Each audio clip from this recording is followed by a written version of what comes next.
ಗೋಪೂಜೆ ತನ್ನಂತರ ನಡೆಯುತ್ತಿರುವಂಥ ಈ ಧಾರ್ಮಿಕ ಸಭಾ ಕಾರ್ಯಕ್ರಮದ ಘನ ಅಧ್ಯಕ್ಷರೇ, ವೇದಿಕೆಯಲ್ಲಿರುವ ಎಲ್ಲ ಗಣ್ಯರೇ, ಆತ್ಮೀಯ ಹಿಂದೂ ಸಹೋದರ ಸಹೋದರಿಯರೇ, ಇವತ್ತು ಬೆಳಿಗ್ಗೆ 8:30 ಗಂಟೆಯಿಂದ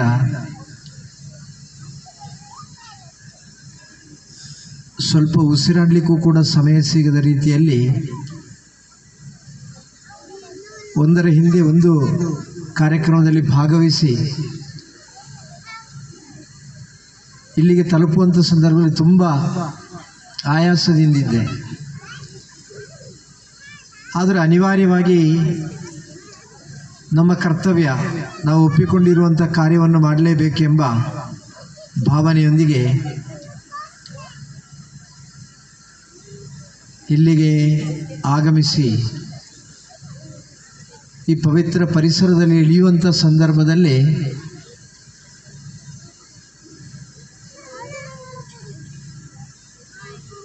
ನನ್ನ ಕಣ್ಣಿಗೆ ಕಂಡದ್ದು ಎಲ್ಲವೂ ಕೂಡ ಕೇಸರಿಮಯ. ಕೇಸರಿ ಶಾಲನ್ನು ಹಾಕಿಕೊಂಡಿರುವಂಥ ಹಿರಿಯರು, ಯುವಕರು, ಯುವತಿಯರು ತಮ್ಮನ್ನೆಲ್ಲ ಕಾಣುವಂಥ ಸಂದರ್ಭದಲ್ಲಿ ಒಂದು ವೇಳೆ ಇನ್ನು ಇಡೀ ರಾತ್ರಿ ಬೇಕಾದರೂ ಕೂಡ ನನ್ನ ಕಾರ್ಯಚಟುವಟಿಕೆಯಲ್ಲಿ ಮುಂದುವರಲಿಕ್ಕಿರುವಂಥ ಚೈತನ್ಯ ನನಗೆ ಪ್ರಾಪ್ತಿಯಾಯಿತು. ಅದು ಹಿಂದೂ ಧರ್ಮ.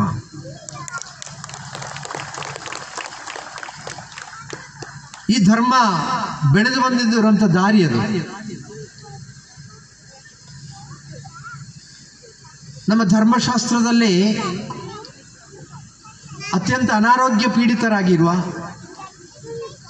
ಅಥವಾ ಮರಣಶೈಲಿಯಲ್ಲಿರುವವರಿಗೆ ಶಾಸ್ತ್ರ ವಿಧಿಸಲ್ಪಟ್ಟಂಥ ಒಂದು ಪ್ರಕ್ರಿಯೆ ಇದೆ. ಮೃತ್ಯುಂಜಯ ಹೋಮ ಅಂತ. ನಾವೆಲ್ಲ ಅದನ್ನು ಮಾಡಿಸ್ತೇವೆ. ಆದರೆ ಅದು ಯಾವ ರೀತಿ ನಮಗೆ ಶಕ್ತಿಯನ್ನು ತುಂಬುತ್ತದೆ ಎಂಬುದನ್ನು ಅರ್ಥೈಸಿಕೊಳ್ಳಬೇಕು ಅಂತ ಆದರೆ ಆ ಹೋಮವನ್ನು ಮಾಡುವ ಸಂದರ್ಭದಲ್ಲಿ ಉಪಯೋಗಿಸುವ ಮಂತ್ರದಲ್ಲಿರುವಂಥ ತಾತ್ಪರ್ಯ ಏನು?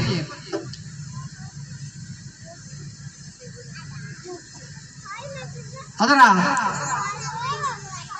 ಆಂತರ್ಯದಲ್ಲಿ ಅಡಕವಾಗಿರುವಂಥ ಭಾವನೆಗಳೇನು?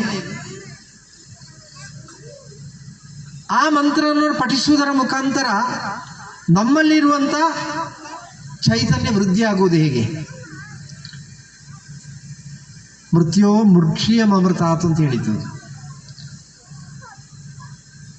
ಯಾರೋ ಮೃತ್ಯುವಿಗೆ ದಾಸನಾಗುವನಿದ್ದಾನೋ, ಯಾರನ್ನು ಮೃತ್ಯು ಆವರಿಸ್ತಾ ಇದೆಯೋ,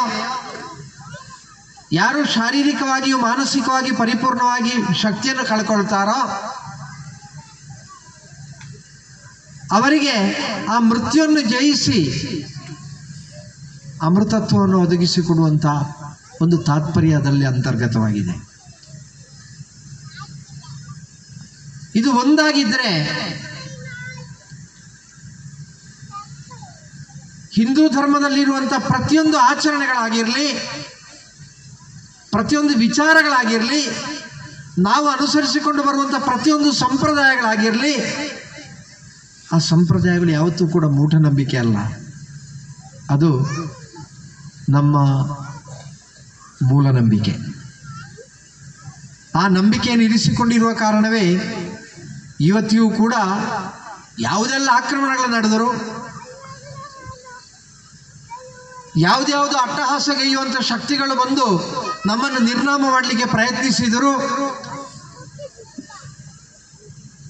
ಈ ಗ್ರಾಮೀಣ ಪ್ರದೇಶವಾಗಿರುವಂಥ ಎಲಿಮಲೆಯಲ್ಲಿಯೂ ಕೂಡ ಇವತ್ತು ರಾಜಾರೋಷವಾಗಿ ನಾವು ಹಿಂದೂ ಧರ್ಮದ ಸಂರಕ್ಷಣೆಗೋಸ್ಕರವಾಗಿ ನಮ್ಮನ್ನು ಸಮರ್ಪಿಸಿಕೊಂಡವರು ಎಂಬ ತಾತ್ವಿಕ ಸಂದೇಶವನ್ನು ಸಾರುವ ರೀತಿಯಲ್ಲಿ ತಾವೆಲ್ಲರೂ ಕೂಡ ಕೇಸರಿ ಶಾಲು ಹಾಕಿ ಈ ಕಾರ್ಯಕ್ರಮದಲ್ಲಿ ಭಾಗವಹಿಸಿದ್ದೀವಿ. ನಾನು ಸಂಘಟಕರ ಹತ್ರ ಕೇಳಿದೆ, ಇದಾದ ನಂತರ ಏನು ಅಂತ. ಸಾಧಾರಣ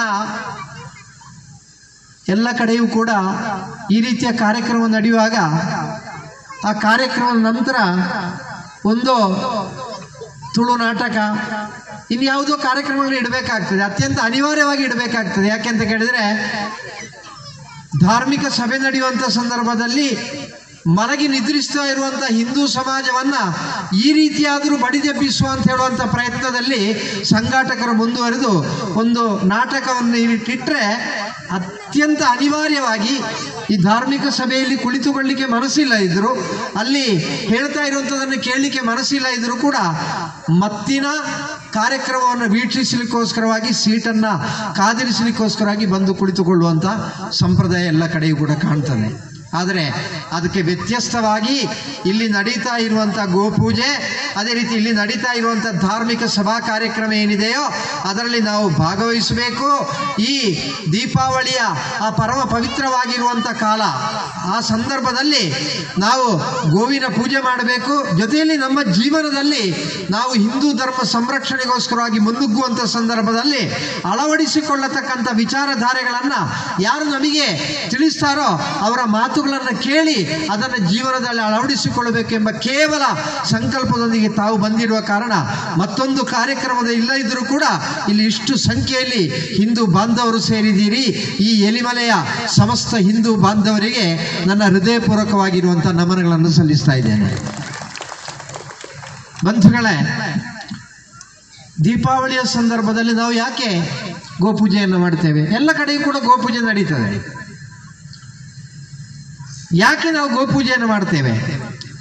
ಇವತ್ತು ಹಿಂದೂ ಸಮಾಜ ಎಲ್ಲದರಲ್ಲೂ ಕೂಡ ಎಡವಿ ಬೀಳಲಿಕ್ಕೆ ಇರುವಂಥ ಕಾರಣ ಏನೆಂದರೆ ನಾವೆಲ್ಲ ಆಚರಣೆಗಳನ್ನು ಮಾಡ್ತಾ ಇದ್ದೇವೆ, ಆದರೆ ಆ ಆಚರಣೆಗಳನ್ನು ಮಾಡುವಂಥ ಸಂದರ್ಭದಲ್ಲಿ ಅದು ಯಾತಕ್ಕೋಸ್ಕರವಾಗಿ ಮಾಡ್ತಾ ಇದ್ದೇವೆ ಎಂಬುದರ ಬಗ್ಗೆ ನಮಗೆ ಮಾಹಿತಿ ಇಲ್ಲ. ನಾವು ಅದನ್ನು ಅರಿತುಕೊಳ್ಳಿಕ್ಕೆ ಇರುವಂಥ ಪ್ರಯತ್ನವನ್ನು ಕೂಡ ಮಾಡೋದಿಲ್ಲ. ನಾನು ಈ ವೇದಿಕೆಯಲ್ಲಿ ಕುಳಿತಿರುವಂಥ ಸಂದರ್ಭದಲ್ಲಿ ನನ್ನ ಎದುರು ಒಂದು ವಿಚಾರ ಕಾಣ್ತಾ ಉಂಟು. ಲವ್ ಜಿಹಾದ್ನ ಬಗ್ಗೆ ಅಲ್ಲಿ ಒಂದು ಫಲಕವನ್ನು ಹಾಕಿದ್ದಾರೆ. ನಾನು ಅದನ್ನು ಗಮನಿಸಿದೆ.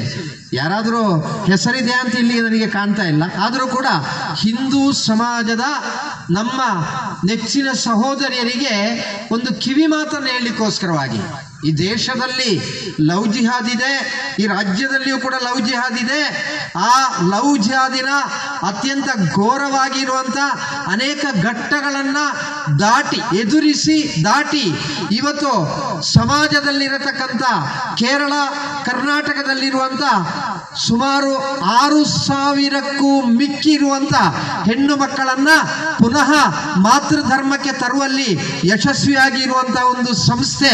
ಆ ಸಂಸ್ಥೆಯ ಪರಿಪೂರ್ಣವಾಗಿರುವಂಥ ನೇತೃತ್ವವನ್ನು ವಹಿಸಿರುವವಳು ನನ್ನ ಮಣ್ಣಿನ ಮಗಳೆಂದರೆ ಕಾಸರಗೋಡು ಜಿಲ್ಲೆಯ ಸಹೋದರಿ. ಆ ಸಹೋದರಿಯು ಕೂಡ ಮತಾಂತರಗೊಳ್ತಾಳೆ. ಮದುವೆಯಾಗಿ 3 ಮಕ್ಕಳ ತಂದೆಯಾಗಿರುವಂಥ ಒಬ್ಬ ಆತನೊಟ್ಟಿಗೆ ಒಬ್ಬ ಅನ್ಯಮತಿಯನೊಟ್ಟಿಗೆ ಅವಳು ಜೀವನವನ್ನು ಮಾಡಲಿಕ್ಕೆ ತೀರ್ಮಾನ ಮಾಡ್ತಾಳೆ. ಅವನ ಮಾತನ್ನು ಕೇಳಿಕೊಂಡು ಪೊನ್ನಾಣಿಯ ಮತಾಂತರ ಕೇಂದ್ರಕ್ಕೆ ಅವಳು ತೆರಳುತ್ತಾಳೆ. ಹಿಂದೂ ಸಂಘಟನೆಯ ಎಲ್ಲ ಕಾರ್ಯಕರ್ತರ ಪ್ರಯತ್ನದಿಂದ ಪೊನ್ನಾಣಿಯ ಮತಾಂತರ ಕೇಂದ್ರದಿಂದ ಆ ಸಹೋದರಿಯನ್ನು ವಾಪಸ್ಸು ತರುವಲ್ಲಿ ಹಿಂದೂ ಸಮಾಜ ಯಶಸ್ವಿಯಾಯಿತು. ಬಂದು ಪರಿವರ್ತನೆ ಮಾಡುವಂತಹ, ಮಾನಸಿಕವಾಗಿ ಪರಿವರ್ತನೆ ಮಾಡುವಂತಹ ಸಂಸ್ಥೆಯಲ್ಲಿ ಸುಮಾರು 21 ದಿವಸಗಳ ಕಾಲ ಅವಳಿದ್ದ ನಂತರ ಅವಳು ಪರಿವರ್ತನೆ ಆದಳು. ಆ ಪರಿವರ್ತನೆ ಆದ ನಂತರ ಅವಳು ಹೇಳಿದ್ಲು, ಆ ಸಹೋದರಿ ಹೆಸರು ಶ್ರುತಿ ಅಂತ. ಅವಳು ಹೇಳಿದ್ಲು, ಒಬ್ಬಳು ಶ್ರುತಿ ಸತ್ತಿದ್ದಾಳೆ,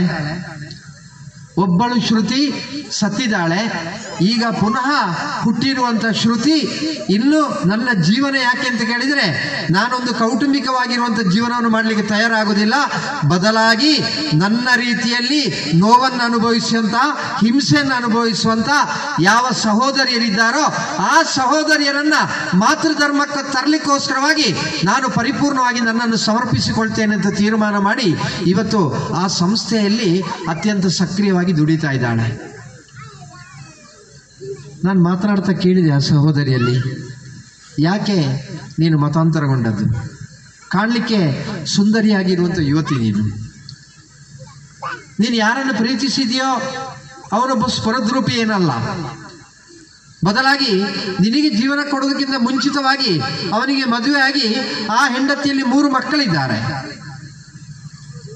ಏನಿದ್ರೂ ಕೂಡ ನೀನು 2ನೇವಳೆ ಆಗಿ ಅಲ್ಲಿ ಇರಬೇಕಷ್ಟೇ.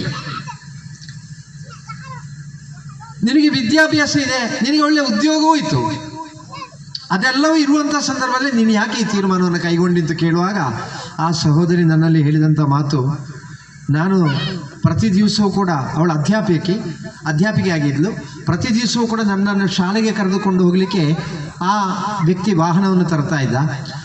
ಕಾರಲ್ಲಿ ಅವ ಡ್ರೈವಿಂಗ್ ಮಾಡಿಕೊಂಡು ಹೋಗುವಾಗ ನಮ್ಮ ಅನೇಕ ವಿಚಾರಗಳ ಬಗ್ಗೆ ಪ್ರಶ್ನಿಸ್ತಾ ಇದ್ದಾವ. ನಿಮಗೆ ಎಷ್ಟು ದೇವರು, ನಿಮಗೆ ಇಷ್ಟೆಲ್ಲ ದೇವರ ಅಗತ್ಯ ಎಂಥದ್ದು? ಎಲ್ಲಿಯೋ ಒಂದು ಯಕ್ಷಗಾನದಲ್ಲಿ ಕೇಳಿದ ನೆನಪು. ಆ ಯಕ್ಷಗಾನದಲ್ಲಿ ಒಬ್ಬ ಹಿಂದೂವಿಗೂ ಮುಸಲ್ಮಾನಿಗೂ ಚರ್ಚೆ ಆಗ್ತದೆ. ಆಗ ಮುಸಲ್ಮಾನ ಹೇಳ್ತಾನೆ, ನಿನಗೆಷ್ಟು ದೇವರು ಮಾರಾಯ, ನಿನಗೇನಾದರೂ ಸಮಸ್ಯೆ ಬಂದು ನೀನು ಗಣಪತಿಯನ್ನು ಕರೆಯುವಾಗ ಗಣಪತಿ ಹೇಳ್ತಾನೆ, ನನಗೀಗ ಪುರುಸೋತಿಲ್ಲ, ನೀನು ಸುಬ್ರಹ್ಮಣ್ಯನನ್ನು ಕರಿ ಅಂತ. ಸುಬ್ರಹ್ಮಣ್ಯನ ಕರೆಯುವಾಗ ಅವ ಹೇಳ್ತಾನೆ, ಇಲ್ಲ ನನಗೆ ಪುರುಸೋತಿಲ್ಲ, ನೀನು ವಿಷ್ಣುವನ್ನು ಕರಿ ಅಂತ. ನಮ್ಮದ್ರಲ್ಲಿ ಈ ರೀತಿಯ ಮಂಡೆ ಬಿಸಿ ಇಲ್ಲ. ನಮ್ಮಲ್ಲಿ ನೇರ ಒಬ್ಬರನ್ನು ಕರೆದರೆ ಸಾಕು, ನಮ್ಮೆಲ್ಲ ಕಾರ್ಯ ಆಗ್ತದೆ ಅಂತ. ಅದಕ್ಕೆ ಸರಿಯಾಗಿ ಉತ್ತರ ಕೊಟ್ಟ ಅಲ್ಲಿ ಹಿಂದುವಿನ ಪಾತ್ರ ಮಾಡಿದವ. ಅವ ಹೇಳ್ತಾನೆ, ಇಷ್ಟೆಲ್ಲ ಜನರ ಸಮಸ್ಯೆಯನ್ನು ಮುಗಿಸಲಿಕ್ಕೆ ಒಬ್ಬರಿಂದ ಆಗೋದಿಲ್ಲ. ನಿಮ್ಮದ್ರಲ್ಲಿ ಏನಾಗ್ತದೆ ಅಂದರೆ, ಒಬ್ಬರನ್ನು ಕರೆಯುವಾಗ ಅವರ ಲಿಸ್ಟ್ ಫುಲ್ ಆದ ನಂತರ ಇನ್ನು ಇವತ್ತಾಗೋದಿಲ್ಲ, ನಾಳೆ ನೋಡು ಅಂತ ಹೇಳ್ತಾರೆ. ನಮ್ಮಲ್ಲಿ ಆ ರೀತಿ ಅಲ್ಲ. ನಾವು ಒಂದು ದೇವರ ಹತ್ರ ಹೋಗಿ ಅವರಿಗೆ ಒಂದು ವೇಳೆ ತುಂಬ ಒತ್ತಡ ಉಂಟು ಅಂತ ಆದರೆ ಅವರು ಕೂಡಲೇ ಮತ್ತೊಬ್ಬರನ್ನು ಕರೆದು ಹೇಳ್ತಾರೆ, ನೋಡಿ ಇಲ್ಲಿ ಒಂದು ಸಮಸ್ಯೆ ಉಂಟು, ಆ ಸಮಸ್ಯೆಯನ್ನು ಪರಿಹರಿಸಿಕೊಡು ಅಂತ.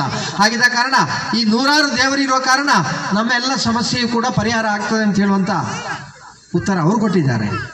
ಆದರೆ ಈ ಸಹೋದರಿಗೆ ಉತ್ತರ ಕೊಡ್ಲಿಕ್ಕಾಗಲ್ಲ. ಅವಳು ಸಂಜೆ ಶಾಲೆಯಿಂದ ಒಂದು ಮನೆಯಲ್ಲಿ ತಂದೆ ತಾಯಿ ಹತ್ರ ಹೇಳ್ತಾಳೆ, ನಮಗೆ ಯಾಕೆ ಇಷ್ಟು ದೇವರ ಪೂಜೆ ಮಾಡೋದು, ಒಂದೇ ದೇವರನ್ನು ಪೂಜೆ ಮಾಡಿದರೆ ಸಾಲದ ಅಂತ. ತಂದೆಗೂ ಗೊತ್ತಿಲ್ಲ, ತಾಯಿಗೂ ಗೊತ್ತಿಲ್ಲ. ತಂದೆ ಹೇಳ್ತಾರಂತೆ, ನಿನಗೆ ಅಧಿಕ ಪ್ರಸಂಗ ಯಾಕೆ, ಸಂಧ್ಯಾಕಾಲ ಆಗುವಾಗ ಕೈಕಾಲು ತೊಳೆದು ದೇವರಿಗೆ ನಮಸ್ಕಾರ ಮಾಡು, ಅಷ್ಟು ಸಾಕು, ಅದಕ್ಕಿಂತ ಜಾಸ್ತಿ ಬೇಡ ಅಂತ. ಈ ರೀತಿ ಅವಳಲ್ಲಿ ನಿರಂತರವಾಗಿ ಪ್ರಶ್ನೆಗಳು ಬರ್ತಾ ಇತ್ತು. ಆ ಪ್ರಶ್ನೆಗಳಿಗೆ ಅವಳಿಗೆ ಉತ್ತರ ಸಿಗ್ತಾ ಇಲ್ಲ. ಮನೆಯಲ್ಲಿ ಬಂದು ಕೇಳುವಂಥ ಸಂದರ್ಭದಲ್ಲಿ ಉತ್ತರ ಕೊಡಲಿಕ್ಕೆ ತಂದೆ ತಾಯಂದಿರಿಗೂ ಗೊತ್ತಿಲ್ಲ. ಅವರಿಂದ ಸರಿಯಾದ ಉತ್ತರ ಸಿಗದೇ ಇರುವಂಥ ಸಂದರ್ಭದಲ್ಲಿ ಅವಳು ತೀರ್ಮಾನ ಮಾಡ್ತಾಳೆ, ಏನಿದ್ರೂ ಕೂಡ ನಮ್ಮ ಈ ಧರ್ಮ ಇದರಲ್ಲಿ ಯಾವುದಕ್ಕೂ ಕೂಡ ಉತ್ತರ ಇಲ್ಲ, ಆದರೆ ಆ ಮತದಲ್ಲಿ ಎಲ್ಲದಕ್ಕೂ ಕೂಡ ಉತ್ತರ ಇದೆ ಎಂಬ ನಿರ್ಣಯವನ್ನು ಮಾಡಿ ನಾನು ಮತಾಂತರಗೊಳ್ಳಲಿಕ್ಕೆ ತೀರ್ಮಾನಿಸಿದೆ ಅಂತ ಹೇಳಿದ್ಲು. ಆದರೆ 21 ದಿವಸ ನಾನು ಈ ಸಂಸ್ಥೆಯಲ್ಲಿದ್ದು ಇಲ್ಲಿಯ ಗುರೂಜಿಯವರು ನನಗೆ ತೆಗೆದಂಥ ತರಗತಿ, ಅವರು ಹೇಳಿಕೊಟ್ಟಂಥ ವಿಚಾರವನ್ನು ಗಮನಿಸಿದ ನಂತರ 21 ದಿವಸ ಕಳೆದ ಕೂಡಲೇ ನಾನು ತೀರ್ಮಾನ ಮಾಡಿದೆ, ಈ ಪ್ರಪಂಚದಲ್ಲಿ ಮನುಷ್ಯನ ಪ್ರತಿಯೊಂದು ಪ್ರಶ್ನೆಗೂ ಕೂಡ ಸರಿಯಾಗಿ ಉತ್ತರವನ್ನು ಕೊಡಲಿಕ್ಕೆ ಶಕ್ತಿ ಇದ್ದರೆ ಅದು ಕೇವಲ ಹಿಂದೂ ಧರ್ಮಕ್ಕೆ ಮಾತ್ರ ಎಂಬ ನಿರ್ಣಯಕ್ಕೆ ನಾನು ಬರುವಂತಾಯಿತು. ಅಷ್ಟು ಕೂಡ ಸಂಪನ್ನವಾಗಿರುವಂಥ ಧರ್ಮ ಹಿಂದೂ ಧರ್ಮ ಎಂಬ ತೀರ್ಮಾನಕ್ಕೆ ಬಂದಳು. ಕಾರಣ ಇಷ್ಟೇ, ನಾವೆಲ್ಲವನ್ನು ಮಾಡ್ತಾ ಇದ್ದೇವೆ, ಆದರೆ ಯಾತಕ್ಕೋಸ್ಕರವಾಗಿ ಮಾಡ್ತಾ ಇದ್ದೇವೆ ನಮಗೆ ಯಾರಿಗೂ ಗೊತ್ತಿಲ್ಲ. ದೀಪಾವಳಿಯ ಸಂದರ್ಭದಲ್ಲಿ ನಾವು ತೈಲಾಭ್ಯಂಗ ಮಾಡ್ತೇವೆ, ಮನೆಯಲ್ಲಿ ಮಕ್ಕಳಿಗೆ ಎಣ್ಣೆ ಹಾಕಿ ಸರಿಯಾಗಿ ಸ್ನಾನ ಮಾಡಿಸಬೇಕು ಅಂತ ಹೇಳ್ತೇವೆ. ಅದೇ ರೀತಿ ಆ ಗೋಪೂಜೆ ನಡೀತದೆ, ಅಂಗಡಿ ಪೂಜೆ ನಡೀತದೆ, ಎಲ್ಲವೂ ನಡೀತದೆ. ಆದರೆ ಯಾಕೆ ಆ ವಿಚಾರವನ್ನು ಗಮನಿಸುವಂಥ ಸಂದರ್ಭದಲ್ಲಿ ಆಚಾರ್ಯ ಶಂಕರರು ಹೇಳಿದಂಥ ಒಂದು ಮಾತಿದೆ, ಕುಪುತ್ರೋ ಜಾಯೇತ ಕ್ವಚಿದಪಿ ಕುಮಾತಾನ ಭವತಿ ಅಂತ. ಈ ಪ್ರಪಂಚದಲ್ಲಿ ಕೆಟ್ಟ ಮಕ್ಕಳು ಹುಟ್ಟಬಹುದು, ಆದರೆ ಈ ಪ್ರಪಂಚದಲ್ಲಿ ಕೆಟ್ಟ ತಾಯಿ ಇಲ್ಲ ಅಂತ ಹೇಳುವಂಥ ಮಾತನ್ನು ಆಚಾರ್ಯ ಶಂಕರರು ಹೇಳಿದರು. ನಮ್ಮೆಲ್ಲ ಮನೆಯಲ್ಲಿ ಕೂಡ ನನಗೆ ತಾಯಿ ಇದ್ದಾರೆ, ನಿಮಗೆ ತಾಯಿ ಇದ್ದಾರೆ. ಒಂದು ವೇಳೆ ಈಗ ಬದುಕಿಲ್ಲದೆ ಇರಬಹುದು, ಆದರೆ ನಾವೆಲ್ಲ ಒಂದು ತಾಯಿಯ ಮಕ್ಕಳು. ಆ ತಾಯಿಯ ಬಗ್ಗೆ ಅತ್ಯಂತ ಪೂಜನೀಯವಾಗಿರುವಂಥ ಸ್ಥಾನವನ್ನು ಹಿಂದೂ ಧರ್ಮ ಕೊಟ್ಟಿದೆ. ಹಾಗಿದ್ದ ಕಾರಣವೇ ನಮ್ಮಲ್ಲಿ ಮಾತೃದೇವೋಭವ ಎಂಬ ವಚನದಿಂದ ಪ್ರಾರಂಭ ಆಗ್ತದೆ. ಪ್ರಥಮ ದೇವರು ಯಾರು? ನಮಗೆ ಈ ಪ್ರಪಂಚವನ್ನು ಕಾಣಿಸಿಕೊಡುವಂಥ ತಾಯಿ ನಮಗೆ ದೇವರು. ಆ ಸಂಕಲ್ಪ ನಮ್ಮಲ್ಲಿದೆ. ಆ ತ್ಯಾಗದ ಪ್ರತೀಕವಾಗಿರುವಂತಹ ತಾಯಿಯನ್ನು ಶಂಕರರು ಅದನ್ನು ವಿಶ್ಲೇಷಿಸುವಂಥ ಸಂದರ್ಭದಲ್ಲಿ ಹೇಳ್ತಾರೆ, ಯಾಕೆ ತಾಯಿಗೆ ಆ ಸ್ಥಾನವನ್ನು ಕೊಟ್ಟದ್ದು ಅಂತ. ನೀವು ಗಮನಿಸಿ ನೋಡಿ, ಒಬ್ಬಾಕೆ ಹೆಣ್ಣು ಮಗಳು ಒಂದು ಮನೆಯಲ್ಲಿ ಹುಟ್ಟುತ್ತಾಳೆ.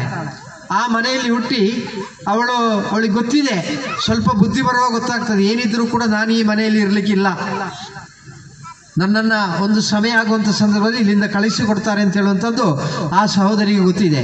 ಆದ್ರಿದ್ರೂ ಕೂಡ ಜನ್ಮ ಕೊಟ್ಟಂಥ ತಂದೆ ತಾಯಿಯ ಆಶ್ರಯದಲ್ಲಿ ಅವಳು ಆ ಮನೆಯಲ್ಲಿ ಇರುವ ತನಕ ನಿರಂತರವಾಗಿ ಸೇವೆಯನ್ನು ಮಾಡ್ತಾ ಇರ್ತಾಳೆ. ಮದುವೆಯಾಗಿ ಹೋದ ನಂತರ ಗಂಡನ ಮನೆಯಲ್ಲಿಯೂ ಕೂಡ ನಿರಂತರವಾಗಿರುವಂಥ ಸೇವೆಯನ್ನು ಮಾಡ್ತಾಳೆ. ಅಲ್ಲಿಗೆ ಅವಳ ಕರ್ತವ್ಯ ಮುಗಿಯುವುದಿಲ್ಲ. ಅವಳ ಕರ್ತವ್ಯ ಅದು ನಂತರವೂ ಕೂಡ ಮುಂದುವರಿತದೆ. ಮಕ್ಕಳಾಗ್ತದೆ, ಆ ಮಕ್ಕಳು ದೊಡ್ಡವರಾಗ್ತಾರೆ, ಆ ಮಕ್ಕಳಿಗೆ ಮದುವೆ ಆಗ್ತದೆ, ಆ ಮಕ್ಕಳಿಗೆ ಮದುವೆ ಆದ ನಂತರ ಆ ಮಕ್ಕಳಿಗೆ ಮಕ್ಕಳಾಗುವಂಥ ಸಂದರ್ಭದಲ್ಲಿಯೂ ಕೂಡ ಈ ತಾಯಿ ಸೇವೆಯನ್ನು ಮಾಡ್ತಾ ಇದ್ದಾಳೆ. ಇವತ್ತು ಉದಾಹರಣೆಗೆ ನನ್ನ ಮನೆಯಲ್ಲಿ 3 ತಾಯಂದಿರಿದ್ದಾರೆ. ನಾವು 3 ಅಣ್ಣ ತಮ್ಮಂದಿರಿದ್ದೇವೆ. ಅದರಲ್ಲಿ ಈಗ ಮನೆಯಲ್ಲಿ ನನ್ನ ಧರ್ಮಪತ್ನಿ ಮಾತ್ರ ಇದ್ದಾಳೆ. ಯಾಕೆಂದರೆ ನನ್ನ ಮಗಳಿಗೆ ಇನ್ನೂ ಕೂಡ ಮದುವೆ ಆಗಲ್ಲ. ನನ್ನ 2 ಅಣ್ಣಂದಿರ ಧರ್ಮಪತ್ನಿಯರು ಮನೆಯಲ್ಲಿಲ್ಲ. ಯಾಕೆಂದರೆ ಅವರ ಮಕ್ಕಳು ಹೆತ್ತು ಅವರು ಬ್ಯಾಂಗ್ಳೂರಿನಲ್ಲಿದ್ದಾರೆ. ಆ ಮಕ್ಕಳ ಶುಶ್ರೂಷೆಗೋಸ್ಕರವಾಗಿ ಅವರು ಬ್ಯಾಂಗ್ಳೂರಿನಲ್ಲಿ ಹೋಗಿ ಕೂತಿದ್ದಾರೆ. ಆ ತಾಯಿಯ ಗುಣ ನೋಡಿ, ಆ ತಾಯಿ ಹೋಗಿ ಅಲ್ಲಿ ತನ್ನ ಆ ಮಗಳಿಗೆ ಮಗು ಆಗುವಾಗ, ತನ್ನ ಮಗನಿಗೆ ಮಗುವಾಗ ಆ ಸೇವೆಯನ್ನು ಮಾಡ್ತಾಳೆ. ಆದ್ದರಿಂದ ಸೇವೆಯ ಮತ್ತು ತ್ಯಾಗದ ಪ್ರತೀಕವಾಗಿರುವ ಕಾರಣ ತಾಯಿಯನ್ನು ಅತ್ಯಂತ ಪೂಜನೀಯವಾಗಿರುವಂಥ ಸ್ಥಾನ ನಮ್ಮ ಧರ್ಮ ಕೊಟ್ಟಿದೆ. ಆ ಧರ್ಮದಲ್ಲಿ ಯಾವತ್ತೂ ಕೂಡ ನಾವು ದಾಂಪತ್ಯ ಜೀವನವನ್ನು ಪ್ರಾರಂಭಿಸುವಂಥ ಸಂದರ್ಭದಲ್ಲಿ ಅಗ್ನಿ ಸಾಕ್ಷಿಯಾಗಿ ನಾವು ಮದುವೆಯನ್ನು ಮಾಡ್ತೇವೆ. ಇವತ್ತು ನಾವು ಮದುವೆ ಅಂತ ಹೇಳುವಂಥದ್ದನ್ನು ಆಡಂಬರಕ್ಕೋಸ್ಕರವಾಗಿ ಉಪಯೋಗ ಮಾಡ್ತಾ ಇದ್ದೇವೆ. ಆದರೆ ನಿಜವಾಗಿ ಅಗ್ನಿಯನ್ನು ಸಾಕ್ಷಿಯಾಗಿರಿಸಿಕೊಂಡು ನಮ್ಮ ಗುರು ಹಿರಿಯರ ಬಂಧು ಮಿತ್ರರ ಸಮ್ಮುಖದಲ್ಲಿ ನಾವು 100 ಕಾಲ ಬದುಕಿರುವಷ್ಟು ಕಾಲ ಸತಿಪತಿಯರಾಗಿ ಜೀವಿಸ್ತೇವೆ ಅಂತ ಹೇಳುವಂಥ ಪ್ರಮಾಣ ವಚನವನ್ನು ಸ್ವೀಕರಿಸುವುದು ನಾವು. ಅವಳು ಆ ಸಪ್ತಪದಿ ತುಳಿದು ನಮ್ಮ ಮನೆಯೊಳಗೆ ಬರ್ತಾಳೆ.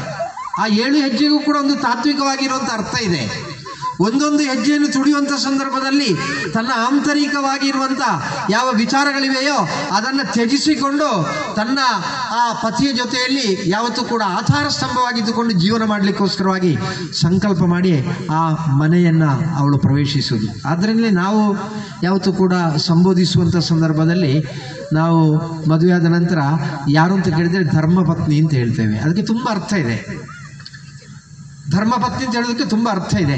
ಒಂದು ವೇಳೆ ನನ್ನ ಕರ್ತವ್ಯದಲ್ಲಿ ಜೊತೆಯಾಗಿರುವವಳು, ನಾನು ಜೀವನದಲ್ಲಿ ಎಲ್ಲಿಯೋ ಎಡವುವಂಥ ಸಂದರ್ಭದಲ್ಲಿ ನಾನು ಮಾಡಬೇಕಾದ ಕರ್ತವ್ಯವನ್ನು ನನಗೆ ನೆನಪಿಸಿಕೊಡುವವಳು, ನನ್ನ ಶಾರೀರಿಕವಾಗಿರುವಂಥ ಮಾನಸಿಕವಾಗಿರುವಂಥ ಸಂಕಷ್ಟದಲ್ಲಿ ಕೂಡ ಬಾಕಿ ಎಲ್ಲರೂ ನನ್ನ ಕೈ ಬಿಡಬಹುದು, ಆದರೆ ಇವಳು ನಿರಂತರವಾಗಿ ನನ್ನ ಜೊತೆಯಾಗಿರುವವಳು ಅಂದರೆ ಈ ಪ್ರಪಂಚದಲ್ಲಿ ತಾನು ಮಾಡಬೇಕಾದಂಥ ಕರ್ತವ್ಯ ಏನು ಎಂಬುದನ್ನು ಸರಿಯಾಗಿ ಅರಿತುಕೊಂಡವಳು ಅಂತ ಅರ್ಥ. ಆದ ಕಾರಣ ಧರ್ಮಪತ್ನಿ ಅಂತ ಹೇಳುವ ಆ ಸಂಬೋಧನೆಯನ್ನು ಕೊಡ್ತೇವೆ. ಆದರೆ ಈ ಧರ್ಮಪತ್ನಿಗಿಂತ ಹೇಳೋದಕ್ಕೆ ಇಂಗ್ಲೀಷ್ನಲ್ಲಿ ವರ್ಡ್ ಇಲ್ಲ. ಇಂಗ್ಲೀಷ್ನಲ್ಲಿ ಆ ಧರ್ಮಪತ್ನಿಯನ್ನು ಸಂಬೋಧಿಸುವುದು ಲೈಫ್ ಪಾರ್ಟ್ನರ್ ಅಂತ. ಲೈಫ್ ಪಾರ್ಟ್ನರ್ ಅಂತ ಹೇಳುವಾಗಲೇ ನಮಗೆ ಅರ್ಥ ಆಗ್ತದೆ ಅದಕ್ಕೆ ಎಷ್ಟು ಗೌರವ ಇದೆ ಅಂತ. ಅದು ಯಾವ ಸಂದರ್ಭದಲ್ಲಿ ಕೂಡ ಪಾರ್ಟ್ನರ್ಶಿಪ್ ಬಿಡುಗಡೆ ಆಗಬಹುದು. ಆ ಲೈಫ್ ಪಾರ್ಟ್ನರ್ ಎಂಬ ವಿಚಾರ ಏನಿದೆಯೋ ಅದನ್ನು ಇವತ್ತು ನಾವು ಕೂಡ ಅಳವಡಿಸಿಕೊಳ್ಳಿಕ್ಕೆ ಪ್ರಯತ್ನಿಸ್ತಾ ಇರುವ ಕಾರಣ ಇವತ್ತು ಮದುವೆ ಆದ ನಂತರ ಆದಷ್ಟು ಬೇಗ ವಿಚ್ಛೇದನ ಆಗುವಂಥ ಪರಿಸ್ಥಿತಿ ನಿರ್ಮಾಣ ಆಗ್ತಾ ಇದೆ. ಇದರ ತಾತ್ವಿಕವಾಗಿರುವಂಥ ಅರ್ಥವನ್ನು ಗ್ರಹಿಸುವಲ್ಲಿ ನಾವು ಎಡವಿ ಬೀಳ್ತಾ ಇರುವ ಕಾರಣ ನಾವು ಸೋಲ್ತಾ ಇದ್ದೇವೆ. ಆದರೆ ಹಿಂದೂ ಧರ್ಮ ತಾಯಿಗೆ ಕೊಟ್ಟಿರುವಂಥ ಸ್ಥಾನ ಏನು? ಅತ್ಯಂತ ಪವಿತ್ರವಾಗಿರುವಂಥ ಸ್ಥಾನ.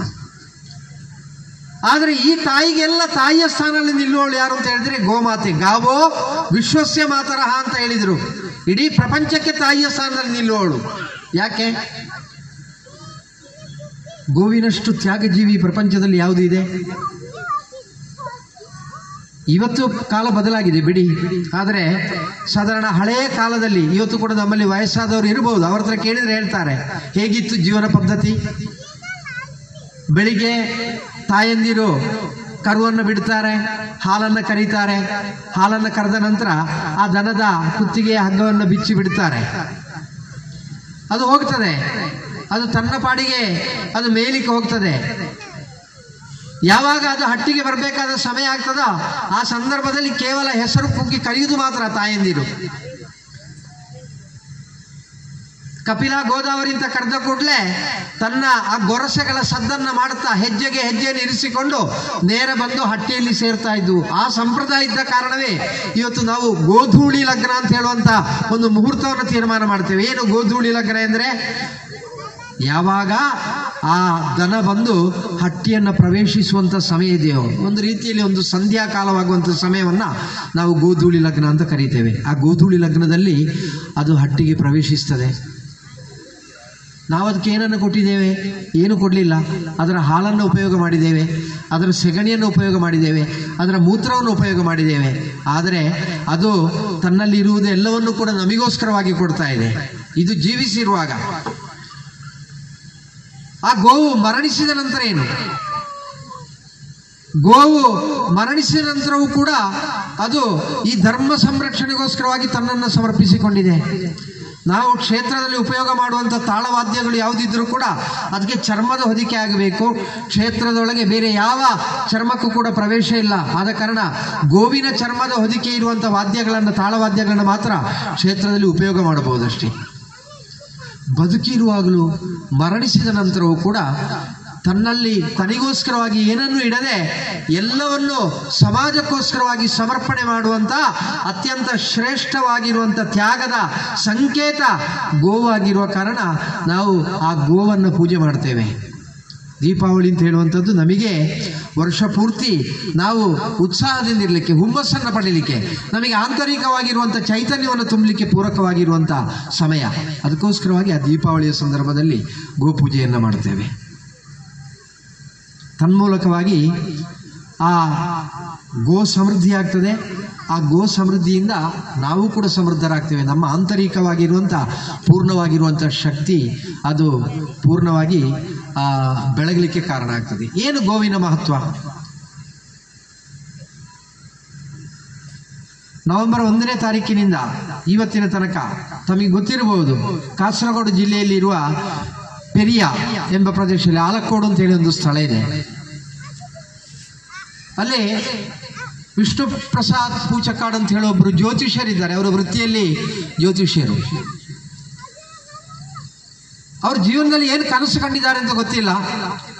ಒಂದಷ್ಟು ಜ್ಯೋತಿಷ್ಯದಲ್ಲಿ ಅವರು ಕೀರ್ತಿಯನ್ನು ಪಡೆದು ಅವರ ಕೈಯಲ್ಲಿ ಸ್ವಲ್ಪ ಸಂಪಾದನೆ ಆದ ಕೂಡಲೇ ಅವರು ಅಲ್ಲಿ ಸ್ಥಳವನ್ನು ಅವರು ಖರೀದಿ ಮಾಡ್ತಾರೆ. ಆ ಸ್ಥಳದಲ್ಲಿ ಒಂದು ಸಣ್ಣ ಗೋಶಾಲೆಯನ್ನು ಕಟ್ಟುತ್ತಾರೆ. ತನ್ನಿಂದ ಆಗುವಷ್ಟು ಗೋವುಗಳನ್ನು ಅಲ್ಲಿ ಅವರು ಸಾಕ್ತಾರೆ. ಒಂದು ವೇಳೆ ಅವರ ಸೇವೆಗೆ ದೇವರ ಅನುಗ್ರಹ ಆಗಿರಬಹುದು, ಅವರು ಸಮಾಜದಲ್ಲಿ ತುಂಬ ಕೀರ್ತಿವಂತರಾದರು. ಭಾರತದ ಉದ್ದಗಲಕ್ಕೂ ಕೂಡ ಇವತ್ತು ನಮ್ಮ ಸಮಾಜದಲ್ಲಿ ಅಗ್ರಗಣ್ಯರಾಗಿರುವಂಥ, ವ್ಯಾಪಾರ ಕ್ಷೇತ್ರದಲ್ಲಿ ಆಗಿರಲಿ, ಸಾಮಾಜಿಕ ಕ್ಷೇತ್ರದಲ್ಲಿ ಆಗಿರಲಿ, ಧಾರ್ಮಿಕ ಕ್ಷೇತ್ರದಲ್ಲಿ ಆಗಿರಲಿ, ರಾಜಕೀಯ ಕ್ಷೇತ್ರದಲ್ಲಿ ಆಗಿರಲಿ, ಅಗ್ರಗಣ್ಯರಾಗಿರುವಂಥ ಅನೇಕರು ಇವತ್ತು ವಿಷ್ಣು ಪ್ರಸಾದ್ ಪೂಜಕಾಡ್ರ ಶಿಷ್ಯರು, ಅಭಿಮಾನಿಗಳಾಗಿದ್ದಾರೆ. ಅವರೆಲ್ಲರ ಸಹಾಯ ಸಹಕಾರದಿಂದ ಆ ಪ್ರದೇಶದಲ್ಲಿ ಇರುವಂಥ ಎಲ್ಲ ಜಾಗವನ್ನು ಖರೀದಿಸಿ ಈಗ ಒಂದು ದೊಡ್ಡ ಗೋಶಾಲೆಯನ್ನು ಕಟ್ಟಿ ಸುಮಾರು 280ಕ್ಕೂ ಹೆಚ್ಚು ದನಗಳನ್ನು ಅವರಲ್ಲಿ ಸಾಕ್ತಾ ಇದ್ದಾರೆ. ಎಲ್ಲಿಯಾದರೂ ಕಸಾಯಿಖಾನೆಗೆ ಹೋಗುವಂಥ ದನ ಇದ್ದರೆ ಅವರಿಗೆ ಸೂಚನೆಯನ್ನು ಕೊಟ್ಟರೆ ಸಾಕು, ಅವರದನ್ನು ತೆಗೆದುಕೊಂಡು ಹೋಗ್ಲಿಕ್ಕೆ ಇರುವಂಥ ವ್ಯವಸ್ಥೆಯನ್ನು ಮಾಡ್ತಾರೆ. ಅವರು ಮತ್ತೊಂದು ಕನಸನ್ನು ಕಂಡರು. ದೀಪಾವಳಿಯ ಸಂದರ್ಭದಲ್ಲಿ ಗೋಶಾಲೆಯಲ್ಲಿಯೇ ಚಪ್ಪರವನ್ನು ಹಾಕಿ ಒಂದು ವೇದಿಕೆಯನ್ನು ನಿರ್ಮಾಣ ಮಾಡಿ ಅಲ್ಲಿ ದೀಪಾವಳಿ ಸಂಗೀತೋತ್ಸವ ಅಂತ ಹೇಳುವಂಥ ಕಾರ್ಯಕ್ರಮವನ್ನು ಪ್ರಾರಂಭ ಮಾಡಿದರು. ಶುರುವಿಗೆ ಒಂದು ದಿವಸದ ಒಂದು ಸಂಗೀತ ಕಾರ್ಯಕ್ರಮವನ್ನು ಮಾಡಿದರು. ಆ ಸಂಗೀತ ಕಾರ್ಯಕ್ರಮ ನಡೀತಾ ಇರುವಂಥ ಸಂದರ್ಭದಲ್ಲಿ ಆ ಗೋವುಗಳಲ್ಲಿ ಆಗುವಂಥ ಬದಲಾವಣೆ ಎಲ್ಲಿವರೆಗೆ ಅಂದರೆ, ನೀವು ಸೋಷಿಯಲ್ ಮೀಡಿಯಾದಲ್ಲಿ ನೋಡಿದರೆ ಗೊತ್ತಾಗ್ತದೆ. ಅಲ್ಲಿ ಸಂಗೀತ ಕಾರ್ಯಕ್ರಮ ಆಗ್ತಾ ಇರುವಂಥ ಸಂದರ್ಭದಲ್ಲಿ ಆ ಗೋವುಗಳು ಕೂಡ ಆ ರಾಗಕ್ಕೆ ತಲೆ ಆಡಿಸುವಂಥ ಆ ಒಳ್ಳೆಯ ಒಂದು ವಾತಾವರಣವನ್ನು ನಮಗೆ ಕಾಣಲಿಕ್ಕೆ ಸಾಧ್ಯ ಆಗ್ತದೆ. ಶಾರೀರಿಕವಾಗಿ ಅನಾರೋಗ್ಯದಲ್ಲಿದ್ದಂಥ ಗೋವುಗಳು ಯಾವುದೇ ಔಷಧಿಯನ್ನು ಕೊಡದೆ ಆರೋಗ್ಯವನ್ನು ಪಡೆಯಿತು. ನಿನ್ನೆಯವರೆಗೆ ಹಾಲು ಕಡಿಮೆ ಕೊಡ್ತಾ ಇದ್ದಂಥ ದನ ಈ ಸಂಗೀತ ಕಾರ್ಯಕ್ರಮ ನಡೆದ ನಂತರ ಹಾಲು ಹೆಚ್ಚು ಕೊಡಲಿಕ್ಕೆ ಪ್ರಾರಂಭ ಮಾಡಿತ್ತು. ಅವರಿಗೆ ಇದರಲ್ಲಿ ಏನೋ ಒಂದು ತಾತ್ವಿಕವಾಗಿರುವಂಥ ಸಂಭಾವನೆ ಇದೆ ಎಂಬುದನ್ನು ಅರ್ಥವಿಸಿಕೊಂಡು ನಂತರ ಅವರು 10 ದಿವಸಗಳ ಕಾಲ ನಿರಂತರವಾಗಿ ದೀಪಾವಳಿ ಸಂಗೀತೋತ್ಸವ ಅಂತ ಹೇಳುವಂಥ ಕಾರ್ಯಕ್ರಮವನ್ನು ಹಮ್ಮಿಕೊಂಡರು. 1ನೇ ತಾರೀಕಿಗೆ ಉದ್ಘಾಟನೆಯಾಗಿದೆ. ಆ 1ನೇ ತಾರೀಕಿಗೆ ಉದ್ಘಾಟನಾ ಕಾರ್ಯಕ್ರಮದಲ್ಲಿ ಕೂಡ ನಾನಿದ್ದೆ. ಆ 1ನೇ ತಾರೀಕಿನಿಂದ ಈ 10ನೇ ತಾರೀಕಿನವರೆಗೆ ಎಷ್ಟೋ ಭಾರತದಲ್ಲಿರತಕ್ಕಂಥ ಅನೇಕ ಶ್ರೇಷ್ಠ ಹೆಸರಾಂತ ಕಲಾವಿದರು ಬಂದು ಅಲ್ಲಿ ಸಂಗೀತ ಕಾರ್ಯಕ್ರಮವನ್ನು ಮಾಡ್ತಾ ಇದ್ದಾರೆ. ಅವರಿಗೆಲ್ಲ ಇವರು ಸಂಭಾವನೆಯನ್ನು ಕೊಡಲಿಕ್ಕೆ ಹೋದರೆ ಇವರು ಜಾಗವನ್ನು ಮಾರಿದರೂ ಕೂಡ ಕೊಡಲಿಕ್ಕೆ ಸಾಧ್ಯ ಇಲ್ಲ. ಆದರೆ ಅಲ್ಲಿ ಎಲ್ಲರೂ ಬಂದು ಕಾರ್ಯಕ್ರಮವನ್ನು ಮಾಡ್ತಾ ಇದ್ದಾರೆ. ಎಲ್ಲರೂ ಕೂಡ ಯಾರು ಕೂಡ ಶರ್ಟ್ ಹಾಕೋದಿಲ್ಲ. ಅಲ್ಲಿಂದ ಕೊಟ್ಟಿರುವಂಥ ಉತ್ತರೀಯವನ್ನು ಹಾಕಿಕೊಂಡು ಆ ಗೋವುಗಳ ಮಧ್ಯದಲ್ಲಿ ಸಂಗೀತವನ್ನು ಹಾಡಿ ಅವರು ಆ ಸುಖವನ್ನು ಅನುಭವಿಸ್ತಾ ಇದ್ದಾರೆ. ಅವರಿಗೆ 1 ಗಂಟೆ ಸಮಯ ಇರೋದು. ಆ 1 ಗಂಟೆ ಆಗುವಾಗ ಹೇಳ್ತಾರೆ ಅವರು ನಿಲ್ಲಿಸಲಿಕ್ಕೆ ಮನಸ್ಸಾಗುವುದಿಲ್ಲ, ಇನ್ನೂ ಹಾಡಬೇಕು ಅಂತ ಹೇಳುವಂಥ ಭಾವನೆ ಜಾಗೃತವಾಗ್ತದೆ. ನಾವು ವರ್ಷ ಪೂರ್ತಿ ಭಾರತ ದೇಶ ವಿದೇಶಗಳಲ್ಲಿ ನಾವು ಯಾತ್ರೆಯನ್ನು ಮಾಡಿ ಎಷ್ಟೆಷ್ಟೋ ದೊಡ್ಡ ವೇದಿಕೆಗಳಲ್ಲಿ ಕಾರ್ಯಕ್ರಮವನ್ನು ಕೊಡ್ತೇವೆ. ಆದರೆ ನಮಗೆ ಎಲ್ಲಿಯಾದರೂ ಈ ಆಲಕೋಟ್ನಲ್ಲಿ ನಡೆಯುವಂಥ ದೀಪಾವಳಿ ಸಂಗೀತೋತ್ಸವದಲ್ಲಿ 1 ಗಂಟೆ ಆದರೂ ಹಾಡಲಿಕ್ಕೆ ಅವಕಾಶ ಸಿಗಲ್ಲ ಅಂತ ಆದರೆ ಮತ್ತೆ ಆ ವರ್ಷ ನಮ್ಮದು ಹಾಳಾಗ್ತದೆ ಅಂತ ಹೇಳುವಂಥ ಕಲ್ಪನೆ ನಮ್ಮಲ್ಲಿದೆ. ಆಗಿರೋ ಕಾರಣ ನಾವು ಸೇವೆಯನ್ನು ಮಾಡಲಿಕ್ಕೋಸ್ಕರವಾಗಿ ಬರ್ತಾ ಇದ್ದೇವೆ ಅಂತ ಹೇಳುವಂಥ ಮಾತನ್ನು ಹೇಳಿದರು. ಇವತ್ತು ಆ ಸಣ್ಣ ಮಟ್ಟದಲ್ಲಿ ಪ್ರಾರಂಭ ಆದಂಥ ಆ ಸಂಗೀತೋತ್ಸವದಲ್ಲಿ ಕೇವಲ ಇವತ್ತು ಮಧ್ಯಾಹ್ನ ಮಾತ್ರ ಸುಮಾರು 3,500 ಜನ ಅಲ್ಲಿ ಊಟ ಮಾಡಿದ್ರು. ನಾನು ಸಂಜೆ ಕಾರ್ಯಕ್ರಮದಲ್ಲಿ ಭಾಗವಹಿಸಿದ್ದೆ. ಜ್ಯೋತಿಷ್ಯ ಹತ್ರ ಕೇಳಿದೆ ಒಟ್ಟು ಮತ್ತು ಈ 10 ದಿವಸದಲ್ಲಿ ಬಂದ ಜನಸಂಖ್ಯೆ ಎಷ್ಟು ಅಂತ. ಆಗ ಅವರು ಹೇಳಿದರು ಸುಮಾರು 53,000 ಜನ ಊಟ ಮಾಡಿದಂಥ ಲೆಕ್ಕ ನಮಗೆ ಸಿಕ್ಕಿದೆ, ಮತ್ತು ಬಂದು ಹೋದವರ ಸಂಖ್ಯೆ ಬೇರೆ ಇದೆ ಅಂತ. ಆ ರೀತಿಯ ಬದಲಾವಣೆ ಬರಲಿಕ್ಕೆ ಕಾರಣ ಏನು? ಆ ಪ್ರದೇಶದಲ್ಲಿ ಇರುವವರೆಲ್ಲರೂ ಕೂಡ ಎಡಪಂಥೀಯ ಚಿಂತಕರು. ಈ ಗೋಶಾಲೆ ಉದ್ಘಾಟನೆ ಆಗುವಂಥ ಸಂದರ್ಭದಲ್ಲಿ ಅಲ್ಲಿರುವಂಥ ಎಡಪಂಥೀಯರು ಯಾವುದೇ ಕಾರಣಕ್ಕೂ ಕೂಡ ಆ ಗೋಶಾಲೆಯ ಉದ್ಘಾಟನೆಗೆ ಅವಕಾಶವನ್ನು ಕೊಡಲಿಕ್ಕಿಲ್ಲ ಅಂತ ಹೇಳುವಂಥ ತೀರ್ಮಾನದಲ್ಲಿದ್ದರು. ಯಾಕೆಂದರೆ ಅಲ್ಲಿ ಗೋಶಾಲೆ ಬಂದರೆ ನಾಳೆ RSS ಬರ್ತದೆ ಎಂಬ ಒಂದು ತಪ್ಪು ಕಲ್ಪನೆ ಅವರಲ್ಲಿತ್ತು. ಆ ಸಂದರ್ಭದಲ್ಲಿ ಜ್ಯೋತಿಷ್ಯರು ನನ್ನನ್ನು ಸಂಪರ್ಕ ಮಾಡಿ ನೀವು ನನ್ನ ಜೊತೆಯಲ್ಲಿ ಇರಬೇಕು, ಏನೆಲ್ಲ ಸಮಸ್ಯೆಗಳು ಬರಲಿಕ್ಕೆ ಅವಕಾಶ ಇದೆ ಅಂತ ಹೇಳಿದರು. ನಾವು ನಮ್ಮ ಸಂಘಟನೆಯ ಕಾರ್ಯಕರ್ತರನ್ನು ಜೋಡಿಸಿಕೊಂಡು ಆ ಸುರುವಿನ ವರ್ಷ ಕಾರ್ಯಕ್ರಮದ ಉದ್ದಕ್ಕೂ ನಾವು ಅಲ್ಲಿದ್ದೆವು. ಸುರುವಿನ ದಿವಸ ಕಳಿತು, 2ನೇ ದಿವಸ ಕಳಿತು, 3ನೇ ದಿವಸಕ್ಕಾಗುವಾಗ ಮೆಲ್ಲ ನೆರೆಕರೆಯಲ್ಲಿ ಇರಲಿವರೆಲ್ಲ ಬರಲಿಕ್ಕೆ ಪ್ರಾರಂಭ ಮಾಡಿದರು. 4ನೇ ದಿವಸ ಆಗುವಾಗ ಊಟ ಮಾಡಲಿಕ್ಕೆ ಪ್ರಾರಂಭ ಮಾಡಿದರು. 5ನೇ ದಿವಸ ಅವರೇ ಸ್ವಯಂ ಸೇವಕರಾದರು. ಅದರ ನಂತರ ಇಲ್ಲಿವರೆಗೂ ಕೂಡ ಆ ಪ್ರದೇಶದಲ್ಲಿ ಇರುವಂಥ ಯಾವುದೇ ರಾಜಕೀಯ ಪಕ್ಷದಲ್ಲಿ ಇರಲಿ ಹಿಂದೂಗಳಾಗಿರುವವರೆಲ್ಲರೂ ಕೂಡ ಇವತ್ತಲ್ಲಿ ಸ್ವಯಂ ಸೇವಕರಾಗಿ ದುಡಿತಾ ಇದ್ದಾರೆ. ಆ ರೀತಿಯ ಮಾರ್ಪಾಟಲ್ಲಿ ಬಂತು. ಇವತ್ತು ನಾನು ನನ್ನನ್ನು ಚಿತ್ರಿಸುವಂಥ ಸಂದರ್ಭದಲ್ಲಿ ಒಂದು ವೇಳೆ ನಾನು ಧಾರ್ಮಿಕ ರಂಗದಲ್ಲಿ ಮಾತ್ರ ಇರ್ತಿದ್ರೆ ನನಗೆ ಒಳ್ಳೆಯ ಗೌರವ ಸಿಗ್ತಾ ಇತ್ತು. ಆದರೆ ನನ್ನ ವಿಧಿ ಆಗಿರ್ಬೋದು ಅಥವಾ ಆಂತರಿಕವಾಗಿ ಹರಿತಾ ಇರುವಂಥ ರಕ್ತ ಆಗಿರ್ಬೋದು, ಧಾರ್ಮಿಕ ರಂಗದಲ್ಲಿ ಮಾತ್ರ ಇದ್ದರೆ ಸಾಲದು. ಈ ಧರ್ಮ ಉಳಿಬೇಕು ಅಂತಾದರೆ ಹಿಂದೂ ಸಮಾಜ ಉಳಿಬೇಕು. ಆಗದ ಕಾರಣ ಹಿಂದೂ ಸಮಾಜ ಉಳಿಬೇಕು ಅಂತಾದರೆ ಏನಾಗಬೇಕು? ಆದ ಕಾರಣ ನಾವು ಸಾಮಾಜಿಕವಾಗಿರುವಂಥ ಚಿಂತನೆಯೊಂದಿಗೆ ಸಂಘಟನಾತ್ಮಕವಾಗಿರುವಂಥ ಕಾರ್ಯದಲ್ಲಿ ತೊಡಗಿಸಿಕೊಂಡದ್ದು.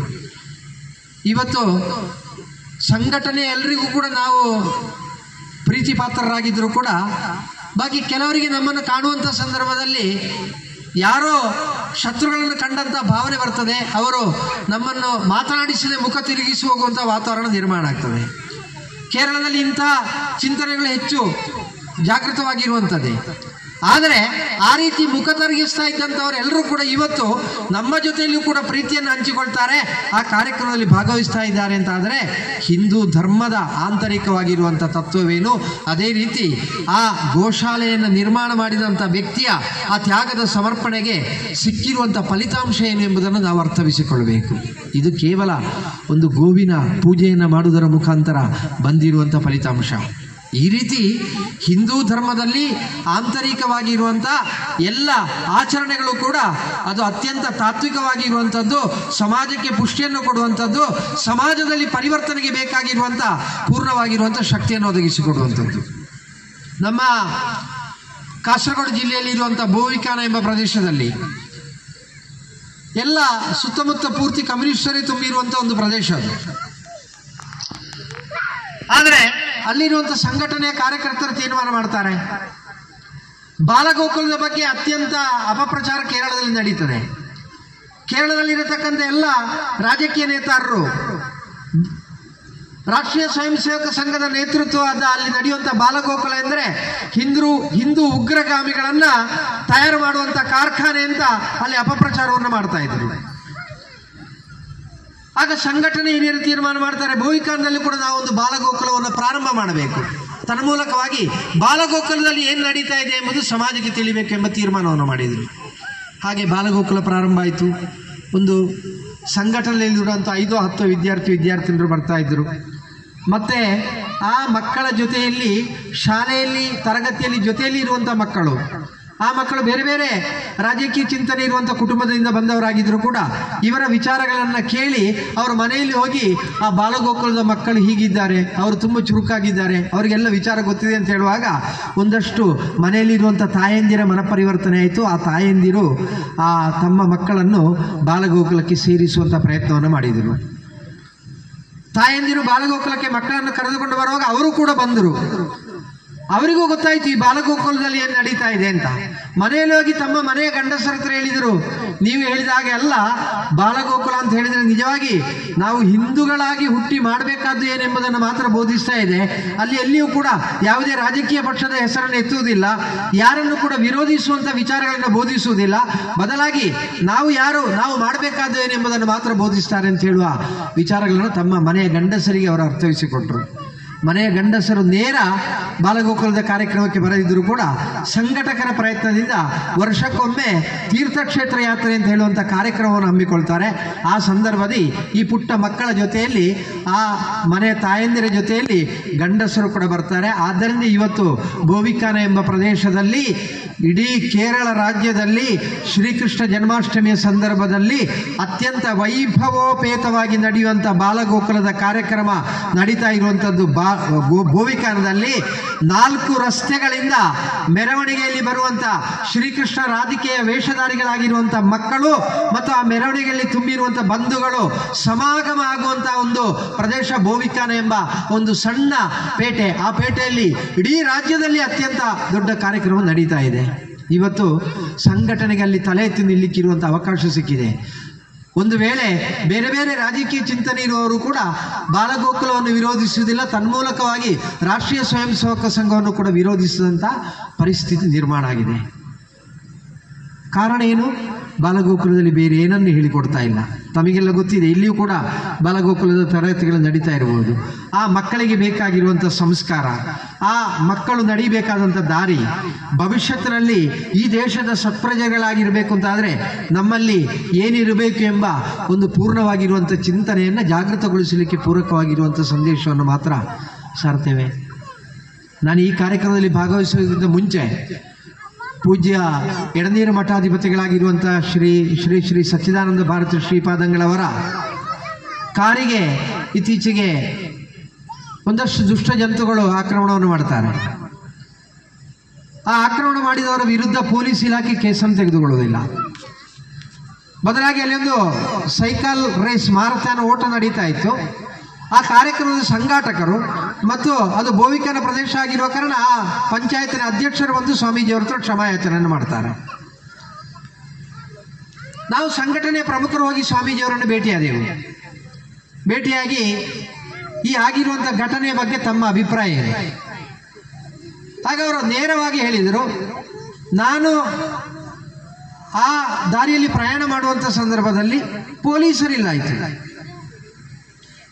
ಸಾರ್ವಜನಿಕವಾಗಿರುವಂಥ ರಸ್ತೆಯಲ್ಲಿ ಯಾರು ಹೋಗಬಾರ್ದು ಅಂತ ಹೇಳಿ ತೀರ್ಮಾನ ಮಾಡುವುದಿದ್ದರೆ ಅದು ಅಧಿಕೃತವಾದಿ ಪೊಲೀಸ್ ಇಲಾಖೆಯವರ ಒಂದು ಕಾರ್ಯಕ್ರಮದಲ್ಲಿ ಸಮಾಜದ ಬಂಧುಗಳಿಗೆ ಯಾವುದೇ ರೀತಿಯ ತೊಂದರೆ ಆಗಬಾರ್ದು ಎಂಬ ರೀತಿಯಲ್ಲಿ ನಿರ್ಣಯವನ್ನು ತೆಗೆಯಬಹುದು. ಬದಲಾಗಿ ಒಂದು ಕಾರ್ಯಕ್ರಮ ನಡೆಸುವವರೇ ಅಲ್ಲಿ ಯಾರು ಹೋಗಬೇಕು ಯಾರು ಹೋಗಬಾರ್ದು ಎಂಬುದು ತೀರ್ಮಾನ ಮಾಡುವಂಥದ್ದು ಸರಿಯಲ್ಲ. ಆದ ಕಾರಣ ನಾನು ಅಲ್ಲೇ ಯಾತ್ರೆಯನ್ನು ಮಾಡಿದೆ.